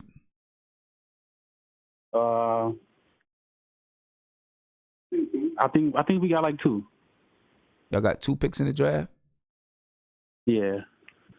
Okay, see, I thought you were talking about that 6th pick, Like, we're not going to trade you the 6th pick. I mean, you guys are the Knicks, Oh, he threw a shot. Okay. You right about that, though. We are the Knicks. You never know what the Knicks going to do. well, let me ask you this. Yeah. What would it take from us, the Chicago Bulls, to get your highest pick? To get the highest pick, man, I don't know if there's anything we want. It's not going to be Lord Marketing. Kobe White would have looked way better than RJ in that New Year's uniform. I promise you that. You said who? Kobe White. Kobe White? Way better than RJ. Oh. I promise you. You said Kobe White's going to be better than RJ. No. Kobe White would have looked way better in the Knicks uniform than RJ. In the uniform, he might have looked better in the uniform, but does he play better in the uniform? Come on, no, that's blasphemy. Come on now. So you think Kobe White's? You think Kobe White's gonna be better than RJ? Yes, sir. All right. For like 7 threes in the fourth quarter. Right. I don't think he's gonna be better than RJ, man. I mean, I'm not trying to ish on Kobe White. I just don't think he's gonna be better than RJ. Oh, come on, man. I don't think he's gonna be better than RJ. It's like comparing him to Isaiah. Comparing who? Like comparing Kobe White to RJ is like comparing him to Isaiah. You to Isaiah. To Isaiah who? You to Isaiah. Oh, the one that's always I don't know. Oh man, how you gonna do my boy RJ like that? Oh, that's foul. You do my boy RJ like that, man. That's crazy. Hey, man, I appreciate the call though, man. Make sure, definitely make sure you call back, especially whenever we get back playing in the Bulls and we playing the Bulls, Knicks Bulls play. Yes. Appreciate the call, man. All right, later. Get to another call here. Caller, you on live with Nothing But Knicks. What's poppin'? Yo, Sim, what up, man? How you doing, bro? I'm good, brother. How you feeling? Pretty good, man. I don't know how I followed that one, man. That was a little crazy right there. But, that was a good one. And the other call saying we're in year one of a rebuild. We've been rebuilding for like 20 years, man. What do you mean? I mean, we have, but what else we gonna do? White's better than RJ. Oh man. But I actually wanted to talk real quick about basically where the topic RJ and Mitch. The scary thing is, man, like I feel like I feel like we've been rebuilding for so long, and I don't even think we have a core really at this point. No offense, I know people are gonna hate me for saying this, but I'm not even sold on RJ for a number 3 pick. He's very flawed, I mean, he's not very athletic. He can't shoot. He doesn't really have handles like that. The only thing I like about him, I'd say he's solid on D and he has a great work ethic. So I think, like his flaws, I think, like jump shot wise, I think he can get, a little bit better. But I'm not even sure we have like the Hawks, like, you know what I mean? Like they're losing a lot like us, but you see obviously Trae Young and you got John Collins. Reddish looked good the second half of the season. DeAndre Hunter, like us, I'll give you RJ and Mitch, but even then, they're not, I wouldn't say, like, untouchables. You know what I mean? Like, I'm not saying I just want to get rid of them for nothing. No, I'm just saying, like, I don't know if we have any, like, guy we can build around, like any franchise changer. I don't know if RJ's that type of player. You know what I mean? Yeah, I don't know if I'll say this. I really agree with Guillermo on this. Really agree. Maybe talent-wise, he's not your transformational changer. Right. Doesn't transform you talent-wise, right? I don't think so. But I do think mentally he's the kind of guy that can help you transform your organization. Yeah, I could agree with that. I think he has it there. Where he can help you. He can help everyone to transform the thinking of the organization. Did you watch that show? Did you watch the show, the Michael Jordan show? Oh, of course. Yeah. And and I'm not saying RJ is Michael Jordan, but Michael Jordan came in with a certain mentality, right? He went into a room, right? He said his rookie season, he went into a room, to a hotel room, knocked on the door. And all the guys was like, it's the rookie. Let him in. And he walks in. Right. And, this guy's doing coke, smoking weed, women over here, all that kind of stuff. And he walked out. It's like, this is not for me. Yeah. You know what I'm saying? And lo and behold, all those guys, most likely gone. Right. A new group of guys. You know what I'm saying? Yeah. His mentality, the way he. They showed him in practice how he addressed certain players and those type of things. Yeah, right. You need someone like that. And yeah, I agree with that. If RJ's not that now, work ethic and the mentality. Yeah, I agree. If he's not that now, I think he will have that mentality in the future going forward. what I'm saying? Right, And I'm but not saying it's he's going to just be like, how barking do and we screaming get, and hollering like at I said, players. I don't think we have a franchise changer. Like, how do we get that without giving up a lot? I don't want to give up. But To me, like, well, you know. You may not have it athletically, but changing the way a team thinks can also help you change your transform your organization. Now, because look, you can get a guy in that has all this super duper talent, but he's got bad habits, right? Bad personal life habits. He's nasty to people. He's this, he's that. Doesn't want to practice. Doesn't want to do this. Doesn't want to do that, right? And it still doesn't transform your organization. Think Stephon Marbury, right? Stephon Marbury had transformational talent. He wasn't a transformational player, but that dude was Marbury could ball, right? But the attitude stopped him from going to that level where he could be transformational. In my opinion, that's my opinion. I hear you. I do love his attitude. So, I love his work ethic. So I agree. I definitely think he's like a piece that you want to keep, but I just don't think. I don't even know if he can be like your first or even second best player at this stage. You know, like I said, he's not gifted. You know, I mean, it doesn't mean it can't be really good. But I mean, and listen, he may not be, you know, running up and down the floor, dunking on people and all of that kind of stuff. You know what I'm saying? But it doesn't mean to me, because he's crafty, very crafty, and he can get to the line. You know what I'm saying? What he averaged this year? 13 points a game. Right, if he was a better free throw shooter, it'd be 18 or something like that. Yeah, if he was a better free throw shooter, he'd average about 18 points a game. Let's say 17 points a game. He was a better free throw shooter. What did you think if I said this? RJ could be. What did you think if I compared him to maybe his prime to DeMar DeRozan? You think that makes sense?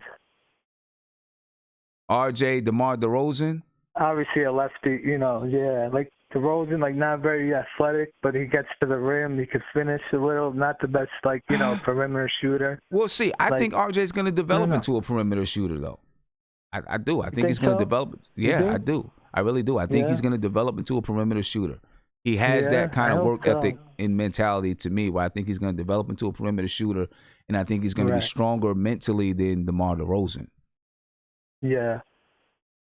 So, okay, I hope so. Can I say one thing about Mitch? I know Guillermo was saying, like, you know, he has to improve offensively, or, you know, but I think you can still be effective. Like, look at Utah. Look at Gobert. He's not a guy that really scores on his own. You're not going to give him the ball. He doesn't shoot. He barely has a post game, and he's one of the most effective centers. I think Mitch can be maybe a Rudy Gobert as he gets, you know, a little stronger and smarter.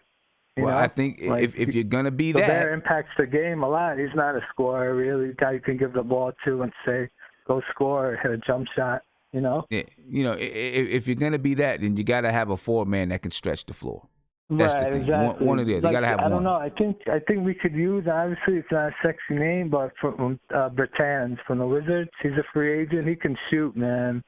Like, I know the rest of his game is really, really bad.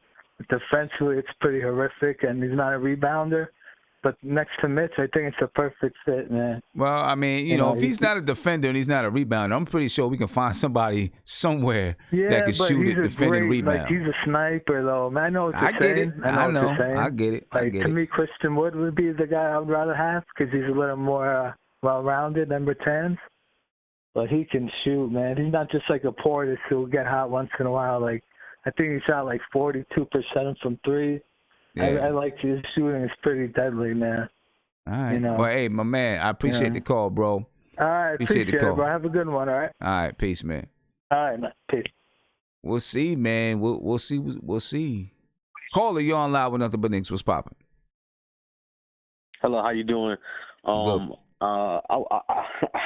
really in the call, but then I heard the guy speaking on RJ, and my opinion is that RJ is not that he's not athletic. He's just not the fastest player on the court. RJ is like 19, and he already has a full adult, like a grown man's body. Like, I don't agree with that. Well, I mean, I don't think he's.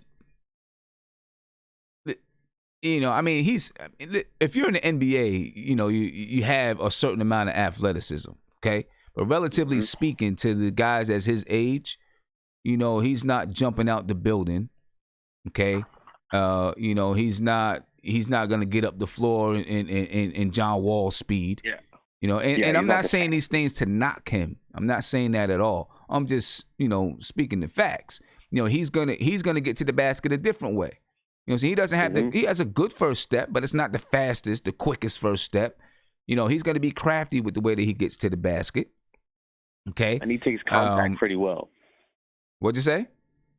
I said he takes contact pretty well. He takes contact really, really well, right? And he can score through contact. You know, so those are the things that he does because he's learned how to play with the ability that he has. You get some players who they don't have that speed, they don't have that jumping ability, but they try to act like they have it. You know, and do things, and jump over people and do stuff like that. I've seen it personally. And it's like, bro, you can't do that. You don't have that kind. RJ knows his limitations. You know, I don't have that, so I got to think my way through this. I got to be crafty. You know what I'm saying? I can use my strength. I can use my body. You know what I mean? So, it's not a knock on him at all. You know, somebody, Dwayne Pinling in the chat said RJ equals Paul Pierce. You know, he's right. You know what I'm saying? That's the kind of player that RJ Barrett will be, I think. You know, kind of like a Paul Pierce. Butler. You know, where he's not going to, wow you with a whole bunch of super dunks and stuff like that. But he's going to be effective and get this job done. And he'll be able to hit those shots, find a way to score, get to the foul line and stuff like that. Yeah, he has the mentality of a scorer too, which I think is going to help him a lot. He knows what it takes to get the ball in the basket. He might have not done it consistently, but he is 19 years old. And I think, compared to our other rookies that were 19 years old, like Frank has gradually improved a little bit, which I think really speaks into, what he could possibly be by the time he's 25. But compared to Kevin Knox and Frank, he came in already with certain tools that I think when he ages, he's just gonna grow into them. He's gonna be an amazing player. I will say that I don't want to start this whole scenario again for Knicks fans because I know how we were last year. You know, Anthony Davis did just put his house on the market, and he did have interest in the Knicks. So I don't know what he's thinking right now, but I would take him. You know, I'd put him at the 4 spot next to Mitchell. I think that would be a transcending move. I thank you for taking my call, though. You know, I don't usually call, but RJ's one of the guys that I see a lot of people say things like all this and that because he came in the draft with Zion Williamson and obviously these other guys, John Morant, but he's really a good player, and I think as he gets older, people are going to see his true worth, of how dominant he can actually be. I agree with you, man. I agree. I really do like RJ Barrett. And so do you think he's a guy you build around? Yeah, I do think he's a guy you build around. I don't think he's your 1A, but I do think he's a 1B type player. I think a 1A, obviously you would have to find him in the draft, or if you can get a guy like Anthony Davis. And, also the thing about RJ, before his injury or even after his injury, if you've seen the season splits month by month, his 3-pointer was getting better month by month. So I think he actually just needs more experience, and I think his 3-pointer is going to be more consistent also. So I do think he can be a 1B type player. I know a lot of guys are down on Frank, but if you really look at Frank's body frame, his length, and the way he actually improved in certain games last year, where he actually had good games, you could see the type of player that Frank is going to be. So I actually think that's somebody else to keep an eye out for maybe 2 or 3 more years. I don't think the Knicks should give up on him because of what he offers, in the future sense. If you have to go up against Ben Simmons for the next 10 years, Frank is probably the one guy you want on your team. So I also wanted to point that out. No, good point. Good point. So basically you're saying Frank is a piece. You know, if you got Mitch and you got RJ, Frank is another piece that you put around those guys. You know, and then you figure out who you draft. I think his potential is a 15-point per game player, really good defense, and he's always going to pass the ball around. I think he's actually a pretty good shooter from the free throw line. Actually was the best shooter from the Knicks from the free throw line. So I think he just has to develop his 3-point shot a little bit more, which I think he took some steps forward. But I do think Knicks have the pieces. I think adding a guy like Anthony Davis still can actually speed up the process though. But but the Knicks do have certain pieces. I do think they do. Mitch is a really good player too. I don't think he'll ever be the scorer, but I don't think the Knicks need him to. They just need to get Julius Randle out of there. He's a great player, but he doesn't help their young players. He doesn't match with them. He takes control of the ball. And the Knicks already have better ball handlers than him that are younger than him. So, I think he's a problem for the development. Okay. All right, man. Hey, I appreciate your call, bro. Thank you, bro. All right. Have a good one. You too. All right. Yes, ladies and gentlemen. Tell me, Kevin Knox, Frank Ntilikina, RJ Barrett, Mitchell Robinson, then add a point guard. Maybe you get a point guard. Maybe you get a point guard. You got another point guard, LaMelo Ball, something running a point guard spot. RJ and Frank going between the 2 and the 3. Kevin Knox at the 4. Mitchell Robinson at the 5. Is that something that you think you could build with? Create with? I'm going to come to my man, Nick. Nick, what's going on, man? 2016. Hey, Nick, can you hear me? I think Nick is in the conversation right now, so I don't think Nick can hear me. Let me see if I can come to Andrew. Andrew, I'm coming to you, bro. Hopefully you're ready and you can hear me. Andrew, you there? No, these guys sleeping, ladies and gentlemen, so don't look like I'm going to get any questions with these guys because they're sleeping. Andrew, I don't know what Andrew's doing. He's doing something else. So I'll come to Freezy. Big Freezy, I'm coming to you, bro. Freezy, you there? What's up, Freezy? Big Freezy. Hey, yeah, I'm here. What's up, boss? Okay, yeah, what's going on, man? So they are chopping it up in here, man. It's crazy. They're having a good one. It's crazy, man. The next show I'm gonna have. I'm calling the room that the chat room you guys are in. I'm calling it the locker room. And the next show, I'm going to have it on so all of the members, all of the paying members could join in the locker room. You can go back to the locker room and hear what they're talking about. I didn't have time to get it up tonight, but I'll make sure that it's up tomorrow night. But tell me, man, Frank Ntilikina, RJ Barrett, Kevin Knox, Mitchell Robinson, and let's say you drafted LaMelo Ball. Is that a 5 you think you can grow with? And let's say, is that? I think so. I think you can rock with that. You talking about a LaMelo, a Frank, a RJ, some power forward, maybe Kevin Knox, and a Mitchell Robinson. Yep. I'm thinking, man, with the right coach, that team can get you somewhere between 35, somewhere around that range, about 35 wins or so. And then, depending on how they develop and who else they add, say coming off the bench or whatever, I think you're talking about looking at maybe an 8 seed or something like that, based off of team making strides and such. I think that core, I think it would all depend on what Kevin Knox brings, because what everybody else is just about going to bring. We don't know what Kevin Knox is going to be yet. We thought he was going to be a shooter. This year, I think he averaged more blocks per minute than anybody on the team. Yes. And he showed a little bit more energy. So well, I think he was second or something like that. I'm just saying, I just don't know what he's going to be, but I know he's making strides in certain areas. Right. Now, Andre Ricardo Bryant asks, who was shooting that lineup? Well, you'd be hoping that RJ Barrett is going to develop his jump shot. Listen, these are all young guys, so they would all be developing. Kevin Knox, right. Kevin Knox is a natural shooter. Right. I think he's going to be a 40% shooter in the NBA. I really, 3-point shooter. I think he's going to be a 40% 3-point shooter in the NBA. I really believe he will be. It's going to take some time for him to get there, maybe, but I think he will be. All right. You're hoping that RJ Barrett comes along, and then, one of LaMelo Ball and Frank Ntilikina got to be able to shoot. But Sam, RJ did come along.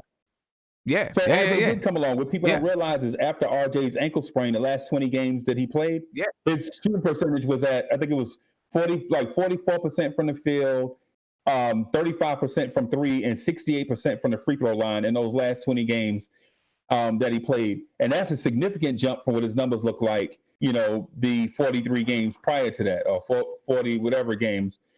prior to that. So RJ Barrett made a significant jump in the last 20 games. And not only that, he did it against stiffer competition. You've seen him put up those numbers against playoff caliber teams. So it's like, RJ is not afraid of the big moment. And you saw Frank develop and take on tough assignments like how he took on Westbrook to close out the Rockets game. So you see, and Mitch went from a guy that led or was in the top 5 in blocks his rookie year to a guy that led the NBA in field goal percentage.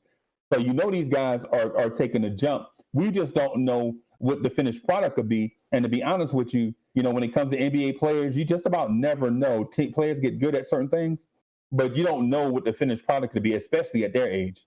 Yeah. Okay. So, all right. Now someone brought up in the chat, just about shooting.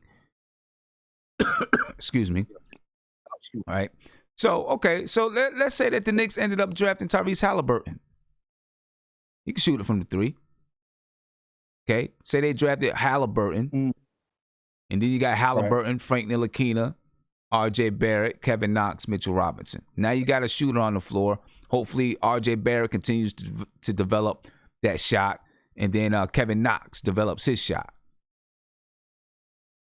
Did you rock with it? Right. Man, you're talking about an awesome shooting team. Now you're talking about and RJ, who, if he continues to develop at the rate that he was developing at, like he went up, like his percentages went up like 12, 13% after his ankle injury. And you're talking about Knox developing into a shooter, and then Halliburton coming in, playing that off-ball, on-ball role so that RJ can be a playmaker and free up Frank to do things on the wing too.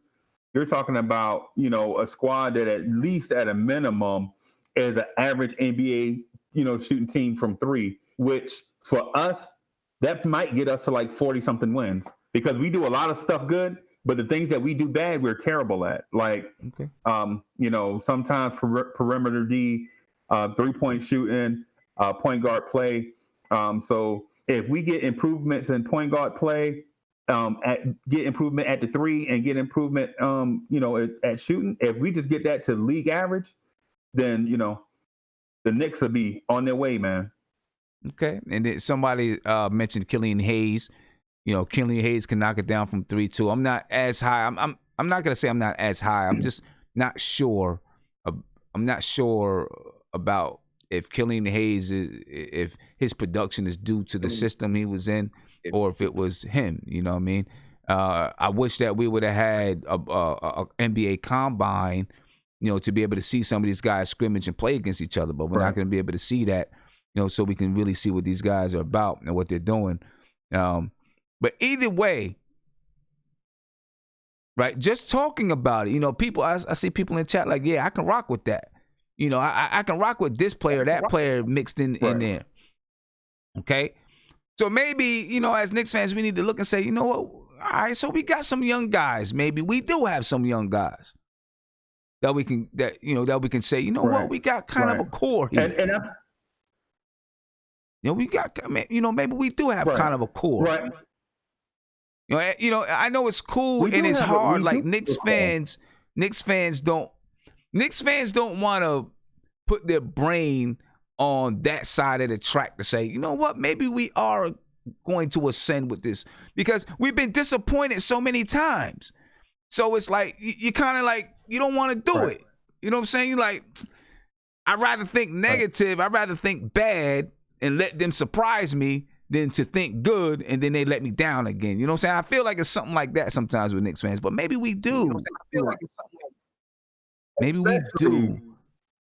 Right, especially with Kevin Knox. How Kevin Knox improved towards the end of this year. Kevin Knox improved a lot, not just with like defense and shooting and stuff, but man. So the Chicago Bulls game, I don't know if you remember, but in Chicago, when I think the Knicks were down by 2, there was a long offensive rebound, and Kevin Knox outran Zach LaVine to the offensive rebound to save the possession. But Knicks fans will say that Kevin Hart he has a low motor, and they question his heart. But if they watch games, they'll see little things like Kevin Knox racing down tap outs and tapping it back out to the point so that we can restart on offense. But what they'll say is they saw Kevin Knox last year, and maybe because of his body language, he looks as if he don't want to, play hard or whatever. Like the question is hard or whatever. But if they watch games, like the Indiana game, when this dude had to switch on the bigs and was banging with bigs down low, but yet they say Kevin Knox doesn't have heart and he don't have a motor. You know what I'm saying? So I agree with you with that. Sometimes Knicks fans get lazy and don't want to look into, what these kids are actually doing and progressing into. Yeah. Just imagine, people talk about shooting, remember, we got 2 draft picks. Just imagine if we were able to scoop one of these point guards and then and this is my guy. So,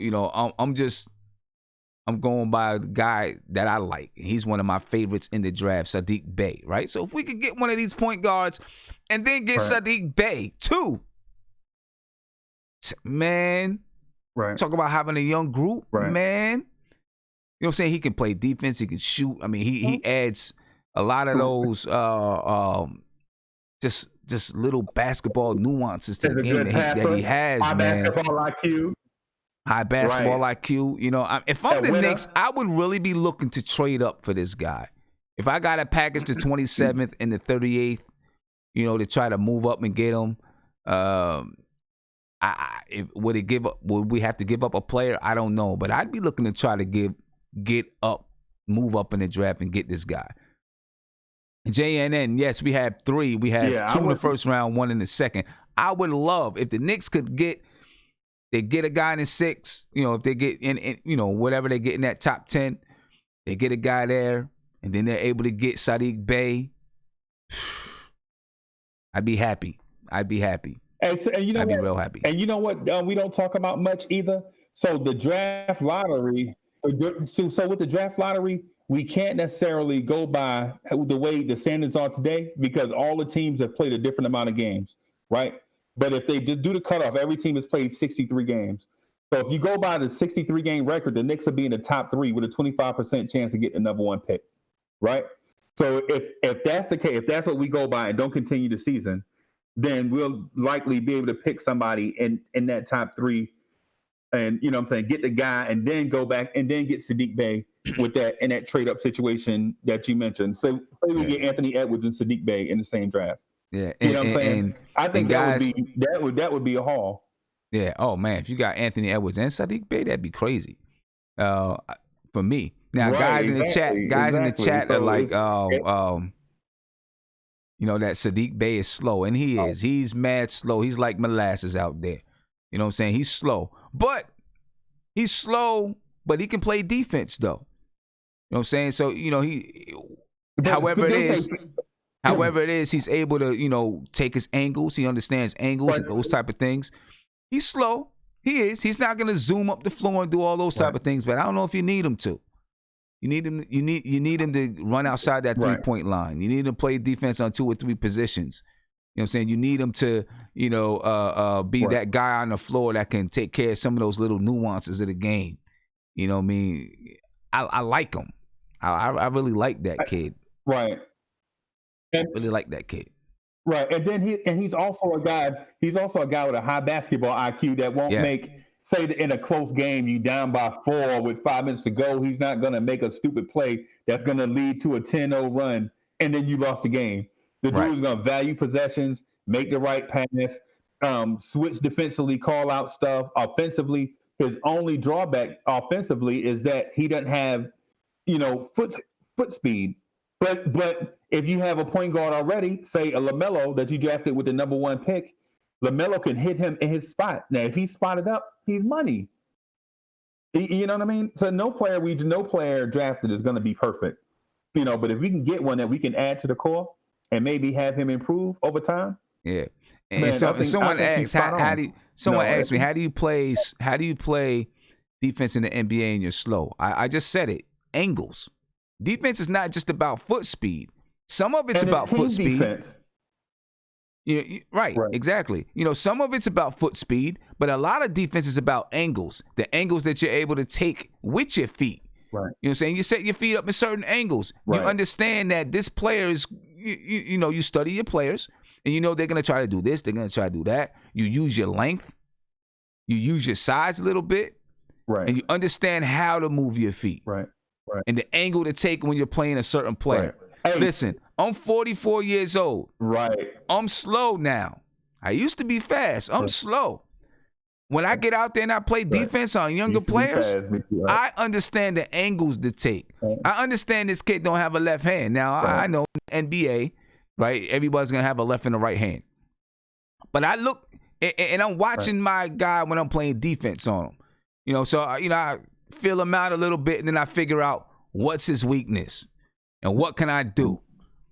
You know what I'm saying? Some guys, they got speed. They can go left and right. I rush right at them because they get inside and they don't know what to do. They lose the ball. You know what I'm saying? So I rush right at them. Then I chase them, and I be right beside them. You know, I watch him bring the ball down low. I know I can swipe it. Like, there's other ways to play defense than just foot speed. Hey, you know what? Hey, right. You know what? I'll give you this thing. Maybe you remember these two players, right? So the Miami Heat had a player named Shane Battier, right? Shane Battier used to lock up cats like Tracy McGrady, right? Tracy McGrady was a superb elite athlete, right? Shane Battier was a guy, you know what I'm saying? But Shane Battier used his limited skills and defended cats like T-Mac and Kobe and LeBron and all these dudes. And people were like, how come Shane Battier hacking up this guy or you know what I'm saying? Oh, this LeBron can't shoot on this guy. It's because Shane Battier used his Sadiq Bey-like skills, you know what I'm saying, in a smart way to limit the opposing team's offense, the best offensive player. You don't have to be, man. You know what I'm saying? You don't have to be Michael Jordan or Scottie Pippen to be an elite defender.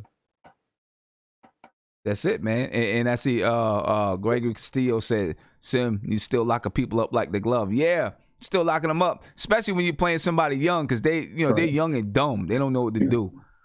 You know what I mean? They don't know what to do. Then Stephen Fox said, my nose just got longer. Said, I'm lying. I'm not. All right. You see the way I locked up Isaiah? Oh, man. That wasn't no work, though. That wasn't no work locking up Isaiah. That wasn't no work. That wasn't no work locking up Isaiah. Yeah, I'm not going to lie to you about that. Isaiah was like, yeah.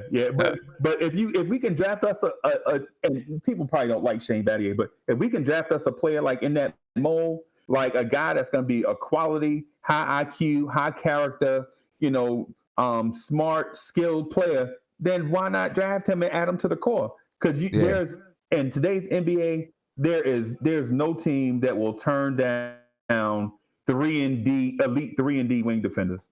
You know what I'm saying? The teams just don't turn them down. You can't get enough of them. Nah, I feel you. And I think that Shane Battier, I think that's a good comparison. To what he could be like. I think that's a good comparison. He might score a little bit more than Shane Battier. Somebody said, what about transition as far as him playing transition defense? Well, the thing is this. When you got a guy that's slow like that, you know what I'm saying? Shot goes up, you're telling him to get back. Shot goes up, you're like, you get back. Right. Unless you're you're in position to rebound the ball or you're like, hey, what we need you to do.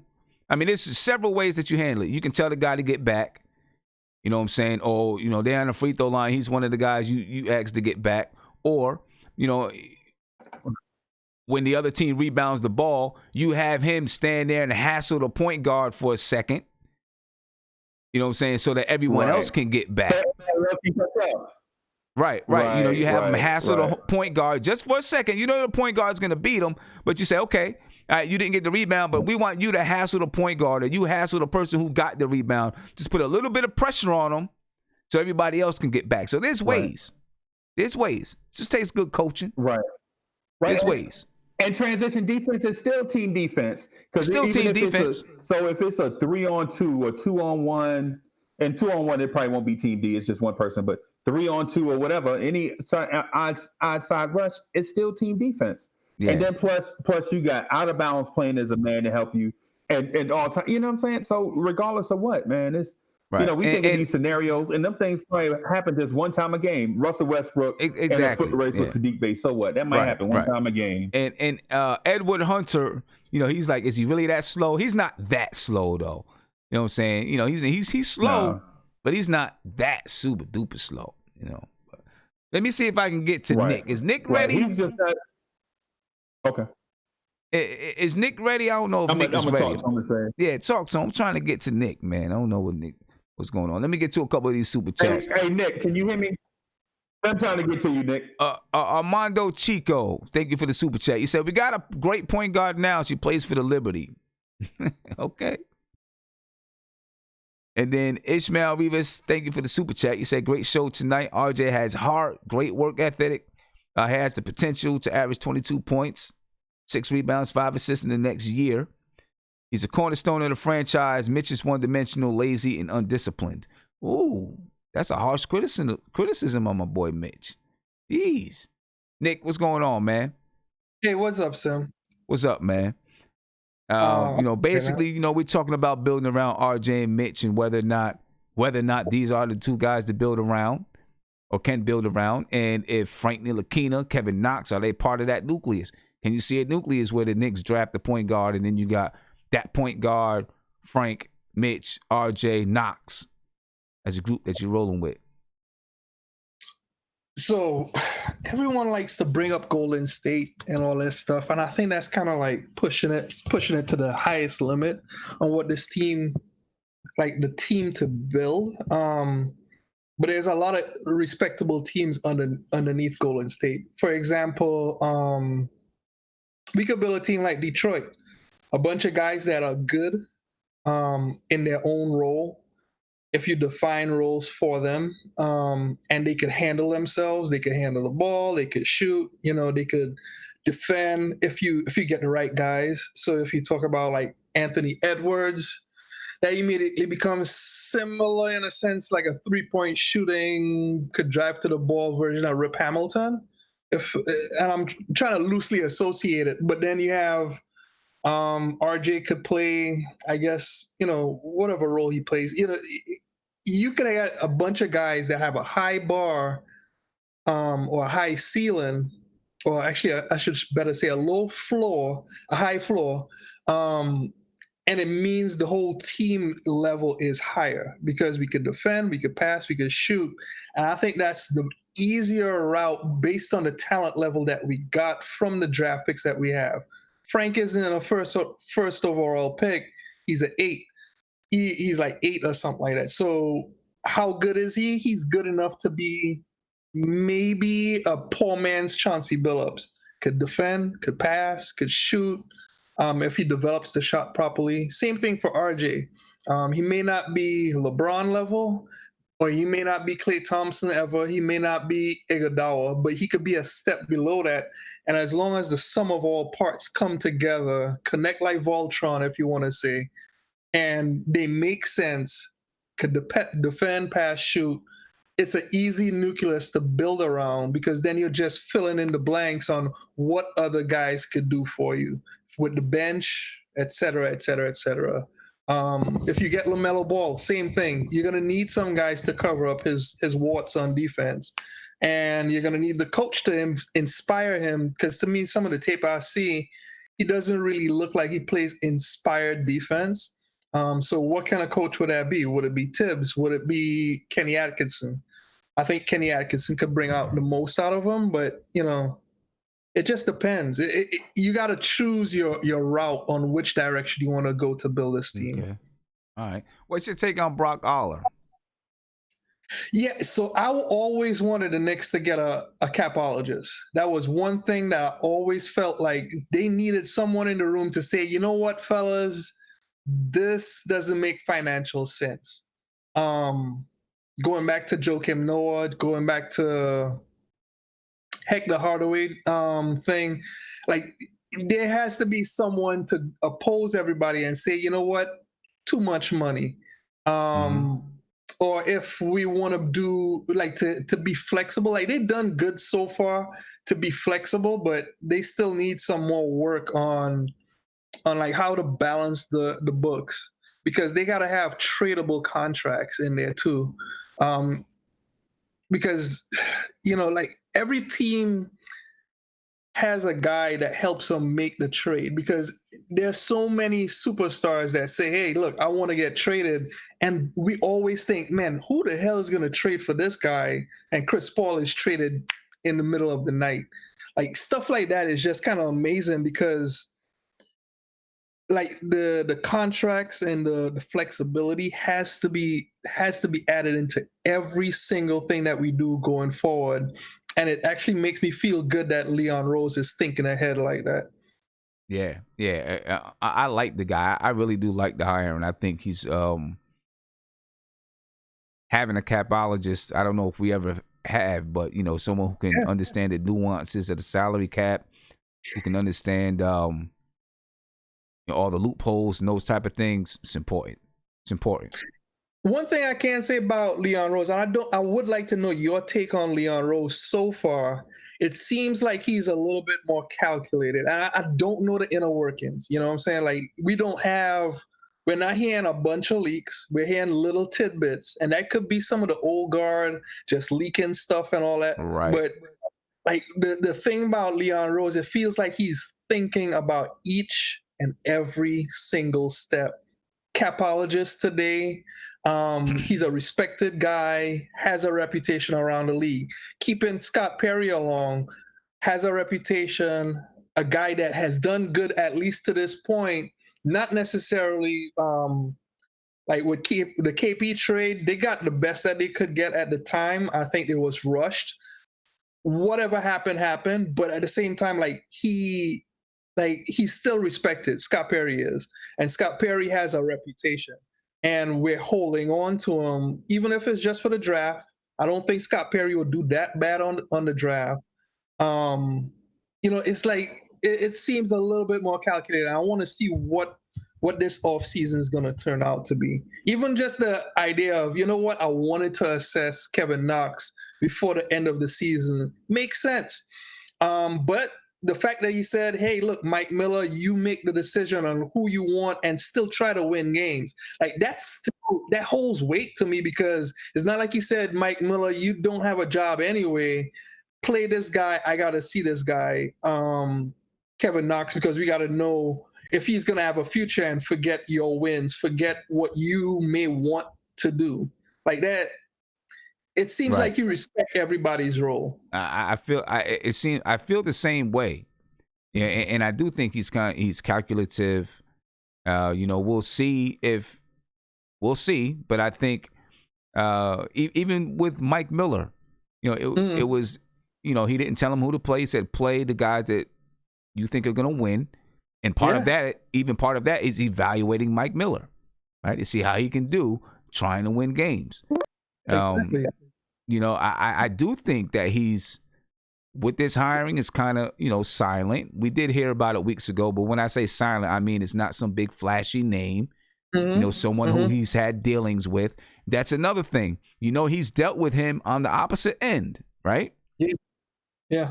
As an agent. He's worked with him as an agent and trying to make cap things work out, and, whatever other roles he had in Cleveland.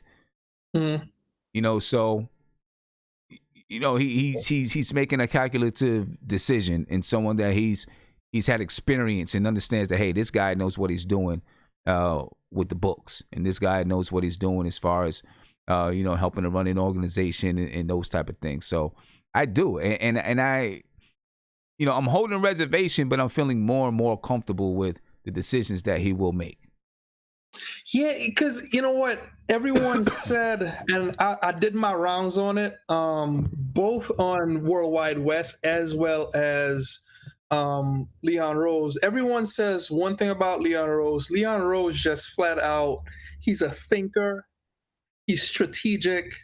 He likes people to come together. And that sounds a little bit like Phil Jackson in a sense, because Phil was a facilitator of personalities. And you could tell like Leon Rose is really thinking this thing through, and he's taking it serious. Like Phil, I didn't feel he was at the tail end of basketball. Like Phil just needed to get away from basketball to go into his next stage of life. And I felt like Phil wasn't ready to be a GM.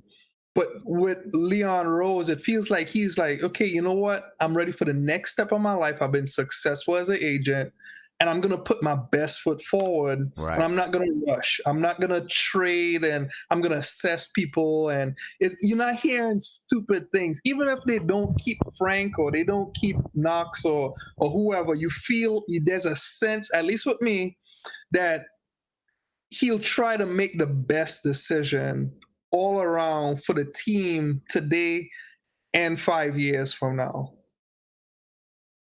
Yeah, we'll see, man. I think you're right. Especially that's a good point when you talk about him, not being at the point of, still kind of rising in his career, still having more goals that he's trying to accomplish. But Phil Jackson really didn't. His legacy is cemented, right? Yeah. In the league, his legacy is cemented. So, there wasn't much for Phil Jackson to do. Obviously, if you turned around the Knicks, that's a big feather in your cap, a way to send you off. But it wasn't going to tarnish or make your legacy any better, really. Well, I would say this: if he had fixed the Knicks, Phil Jackson would be immortal. I guess. Well, I guess you're right. He probably would be. He'd really be looked at as the greatest basketball mind ever, I guess, if he would have led the Knicks to a championship. Because if you think about Red Auerbach not just won the championships as a coach, but then also he turned around in the front office. And remember, he drafted Paul Pierce. He drafted Larry Bird and stuff like that. Like, he had a big role in the front office for years. And, like, to have a Red Auerbach-like resume for Phil, that would have been killer, but I don't feel like he put in that kind of work. And the NBA landscape is different now. I just felt like Phil needed to build a team the way he needed it to be built. And I don't know if he didn't get the chance or what, but I feel like Leon Rose is going to get the chance to build a team that he wants. I like the fact that he's not just firing people, but he's a little bit more calculated. I do want to know, like, who would he let go? Who would he bring in new? And, like, what does he want to change? Yeah. And May 4th, you said Phil Jackson got all of our draft picks back. When we had none.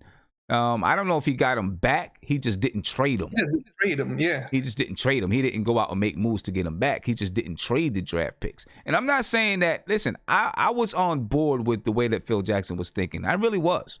I was on board. Everybody was complaining about the triangle this, triangle that. I understood what he was saying about having a philosophy of play and a style of play, and then you can plug people in. You know what I'm saying? I get it. I understood it. You know what I mean? So I just, his ego kind of took over, I think, and there was some things he didn't go about the right way. Yeah, I'm with you on that one too. Like, he could have. I never liked. So you got multiple ways to lead. You could be laissez-faire, and you can let anyone do what they want to do. You could be the aristocrat, and it could be my way or the highway. You could be democratic, and you could listen to people, adjust, and I need some things done, but you could get the things that you need done too. And it's a give and take relationship at all times. Most of the time with any type of leadership, and you got to know when to say, you know what, I'm not listening to anyone here. This is my decision. And you got to be you got to bounce between all those different styles. Sometimes you got to let people just do what they got to do. Scottie Pippen, remember, I don't know if you're watching the Jordan thing. Yeah, I watched Scottie Pippen, when he said, I took the surgery when I wanted to take the surgery. Phil Jackson could have easily said, no, you should have take it a long time ago. That's laissez-faire. That's saying, hey, look, do what you got to do. Democratic. And you take over and say, you know what, we're going to buckle down with the guys that we have and just put in the work on the guys that we have. Like, you got to know how to be flexible. And I felt Phil wasn't flexible. Yeah. And there's a lot still to know about the leadership style that Leon Rose is going to ultimately use. Right. The one thing we'll say is he does have respect Bless Roberts, thank you for the super chat. He said, if Leon Rose was here, does KP remain a Knick? And if so, why? Damn. What's your? Let me get your version. And I don't know. I have no idea. Maybe if Leon Rose was here instead of Steve Mills, Scott Perry, maybe there's not. Maybe you don't have the same tension, right? Maybe because listen, you're an agent. Part of your skill as an agent is how to smooth over issues that happen with players, right? You smooth over issues that happen with players between the general manager and the player, other players, things that's going on in the player's personal life. That's a skill that you have, and maybe KP's not even disgruntled because he may have that, just he knows how to, hey, let me talk to you. Let's get this in the clear. Let's whatever it is that they had to do. I don't know. It's a good question. That's a hell of a damn good question. Yeah, it's a good question. We'll find out. Feel like, I don't know because I feel like he knows how to. Like Leon Rose, of course, he's an agent, so there's a little bit of he'll negotiate with people, and he'll try to negotiate his way into keeping KP. And maybe he will also trade him, and get the best deal ever for KP. Yeah, right. Yeah. So you never know. I mean, it could go both ways. It just depends on the resolve of both parties. Like, if you go along the lines with thinking, hey, KP was out on the team and didn't want to stay, then yeah, I mean, Leon Rose wouldn't have kept him anyway. He would have traded him, but he might have gotten a better deal. But then at the same time, on the other half of it, if KP actually wanted to stay and it was a Scott Perry move, like Leon Rose might have said, you know what, we don't have a superstar. Tomorrow's never promised. We got to keep this guy and whatever it takes. Hey, look, Giannis, you could be a part of the decision making. Who knows? Who knows? That's it. I mean, we'll never know the answer to that, but we'll get an idea of how he is as a general or president. I'm trying to get to Andrew. Somebody let Andrew know I'm trying to get to him. And, I'm going to give Nate about a minute, and then I'm going to come to Andrew because I only got about 3 minutes left. Nate? Hey, man, what's up? What's up?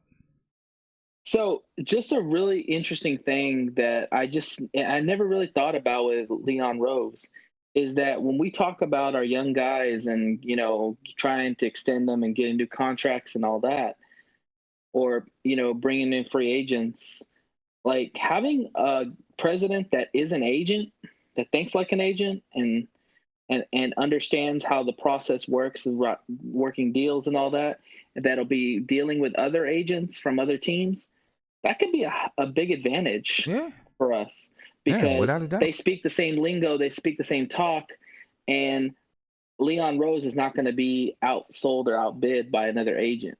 You know what I'm saying? No, definitely. I mean, he gets it. He knows, he probably knows when an agent is bluffing, and he knows certain things that make it hard for some agents to negotiate with him, or they won't even try to play the tricks, right? We're just going to shoot it straight. Exactly, and not to mention having the players, having somebody else like a voice that is an agent that can think like an agent, can go to them for resources or advice as far as what they're looking in their contract, what to consider, and all that. And then he has the players that he's had in the past can back him up as a reference. You know what I'm saying? Yeah, without a doubt. Hey, Nate, appreciate it, man. Let me get over here to Andrew. Andrew, coming to you, brother. Yo, what's up, Sim? What's going on, man? Been trying to get at you all night. Try to get your opinion. I was just listening to the guys in the chat. They were just going in on a bunch of topics. My bad about that, Sim. Nah, no worries, man. Just trying to figure out. You think these two guys, do we build around these two guys? Of course, you got to add pieces. You might not, you might add a number one, but are these really building guys that we develop around? Well, we have to see. I think so. I think because I like RJ a lot. You know what I mean? I like RJ a lot. I honestly believe we could build around him. And Mitch, I'm kind of on the fence with Mitch due to the simple fact I wouldn't say he's expendable, but he gives you the same things other guys can give you. Like if you sit down and think about it, like I remember years ago when everybody was talking about how good Clint Capella is for the Rockets. And then you see how the Rockets just got rid of him. They just dumped him. And they were talking about how important he was just maybe like 2 years ago. And now they dumped him. So I think maybe that could be the same situation with Mitch, how everybody's like, oh, Mitch is important, yada, yada, yada. We need him for the team. And, he blocks shots, he play hard. In a couple of years, we end up just, we just dump him. So I'm kind of worried about that. But definitely RJ, man. Like RJ, he just gets it, man. He just gets it. Like, you know what I'm saying? He knows how to play the game. I know, like, he hasn't been hitting his shot consistently or, a lot of times when he'll go to the basket, he'll get fouled sometimes. He would argue and then, get back on defense. But he gets how to play within a half-court system. And, I was just watching some highlights earlier this season of him, and it was a game that as soon as he got the ball, he knew how to throw. He threw it right to the they were playing zone defense. I forget what team was playing zone defense against the Knicks. As soon as he got the ball, he threw it right in the middle of the zone. You understand what I'm saying? Like he already knew like the ball had to go right in the middle. Like he understands how to play half court set, how to move the ball, and that's why me personally I see us moving forward when he is a piece. You know what I mean? Okay. All right. What's your take on Brock Aller, man? And the Knicks do have a capologist right now. It's Michael Arcero. So they have a capologist. Is he good? I don't know. He was brought in with Scott Perry from Orlando. But what's your take on the Knicks hiring Brock Aller? Well, I'm not too knowledgeable of the situation with him in terms of a capologist. Like, I don't know what good that would do for the team. The person to check the salary cap and how we can move forward and stuff like that. They didn't hire him as just a capologist. He has that capologist experience. He's going to be Leon Rose's right-hand man, basically. Leon Rose? Well, it depends, man, because, I don't know what Leon Rose really wants to do. I hope he just doesn't, gut the young talent, because that's what I'm afraid that they're going to do. Like, if they bring Tom Thibodeau in and they're not patient with some of the young pieces and they just going to try to ship them and bring vets in, that's what I'm really worried about. Cause I really just want us to keep building to the draft. You know what I mean? That's what I'm thinking about, because I'm really worried, because it's the same simulation when Tom Thibodeau was on when he went to Minnesota, and when he went there, he was quick to get rid of Zach LaVine and Shabazz Muhammad. He was quick to get rid of those guys, and they got rid of another piece as well to get Jimmy Butler. They were really quick to get rid of the guys and a draft pick, and that draft pick I think became Lorenz Markkanen. You understand what I'm saying? So I'm like, I hope the Knicks don't do the same exact thing. Like we quick to just add, Notch and Mitch and another young player and a couple of draft picks to bring something in, and then the play don't really plan out because he has a specific way he wants to coach. That's if he's our coach. I don't know. You know what I'm saying? Like, you have a plethora of things to do. We're not going to know anything about, any real coaching hires for a while until we know what happens with the season, I think. So, we're kind of going to be left in the dark with that for a minute, Going to be left in the dark, but the reason why I bring up Tibbs, right? Because Leon Rose was stating that, they don't see Knox a part of the Knicks' plans moving forward. And I was like, why? Because he don't play defense. And I said, Tibbs is really hard on defensive play. Like he wants defensive-minded players on his team, hard get after it players. And Knox is in that right now. You know what I'm saying? And then I noticed that he said Frank the Knicks ain't even shopping Frank. That's the first time I ever heard the Knicks ain't shopping him. So I was just like, because Frank fits that type of player that Tibbs want. And I know that Leon Rose he kind of has ties with Tom Thibodeau. So that's why I'm looking at. So I'm like, that's why I'm just jumping the gun and saying, man, I just hope that's not the case, that we just quick to just get rid of the young talent and bring in some veterans. You know what I mean? Okay. 2 more questions. My man called me from Chicago, from Illinois. Not from Chicago, from Illinois. He's a Bulls fan. Yeah. He asks, would you trade the 27th pick for Chris Dunn? No. Do you think Kobe White is going to be better than RJ Barrett? Kobe White and RJ Barrett. I mean, he's a better shooter than RJ Barrett, but I think RJ Barrett will have a better all-around game than Kobe White. Kobe White's a better shooter, but I think RJ Barrett, once his jump, all he really needs is a jump shot. Once he gets that, he's good to go, because he can handle the ball, he can push the ball in semi-transition, transition. He can actually post up smaller players, even though they don't necessarily let him do that. Because if he was able to play someone, he would be able to take advantage of his size. And he has IQ, and he does compete defensively.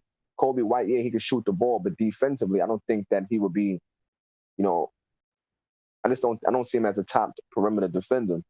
So now I don't think that he's going to be a better player than RJ. And I would not trade the 27th pick for Chris Dunn. That just doesn't make sense to me, because Chris Dunn, I mean, don't get me wrong, yeah, he plays defense and stuff, but how is he any different than Frank at this particular moment? He's much older than Frank. I think Chris Dunn played 4 years in college. So, you know what I'm saying? That's another reason why I'm not high on Kobe. What's the guy named Obi Topic?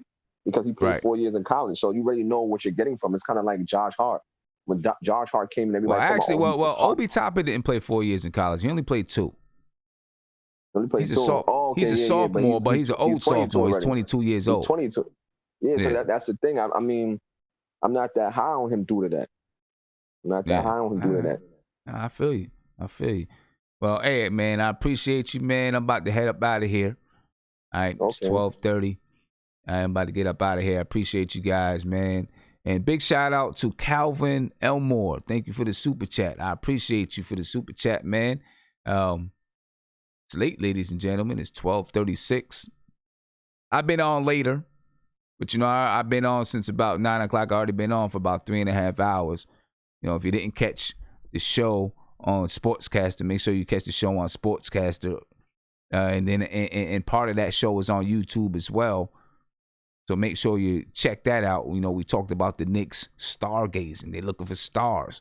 So make sure you check that out. As a matter of fact, I'll go ahead and put it in the chat right now so you can check it out as soon as you're done here if you didn't get a chance to. All right? And, we had a good conversation on that because the Knicks apparently believe that they're in position to nab a star. We don't know when, but they feel like they're in position to nab a star. So if you didn't get a chance to check out that conversation, make sure you check out that conversation. I'm putting the link in the chat right now, ladies and gentlemen. And then I'm heading out of here. All right, just put the link in the chat. So you can go check that out. And I'm gone, ladies and gentlemen. Have yourselves a great night. And I will catch you tomorrow. Don't forget, tomorrow night we're going to look at a couple more draft prospects. And we'll, break those guys down and talk about those guys. And before I do that, I'll be on the front stoop. Last night, I was on the front stoop and I had 18,000 people on the front stoop, ladies and gentlemen. It was 18,000 people. No lie. I lied to you not. 18,000 people. You can ask anybody that's in here that was on the front stoop last night. It was jumping. 18,000 people. It's crazy. Not going to be 18,000 people tomorrow. Won't be tomorrow. The next time there's a beat battle, it might get up to that. All right. But hey, I'm out of here, ladies and gentlemen. I will see you guys tomorrow night as we break down some more of these draft picks. All right. Appreciate you guys for taking the time. Be peaceful. Get some rest. And I'll see you tomorrow night, man. Peace.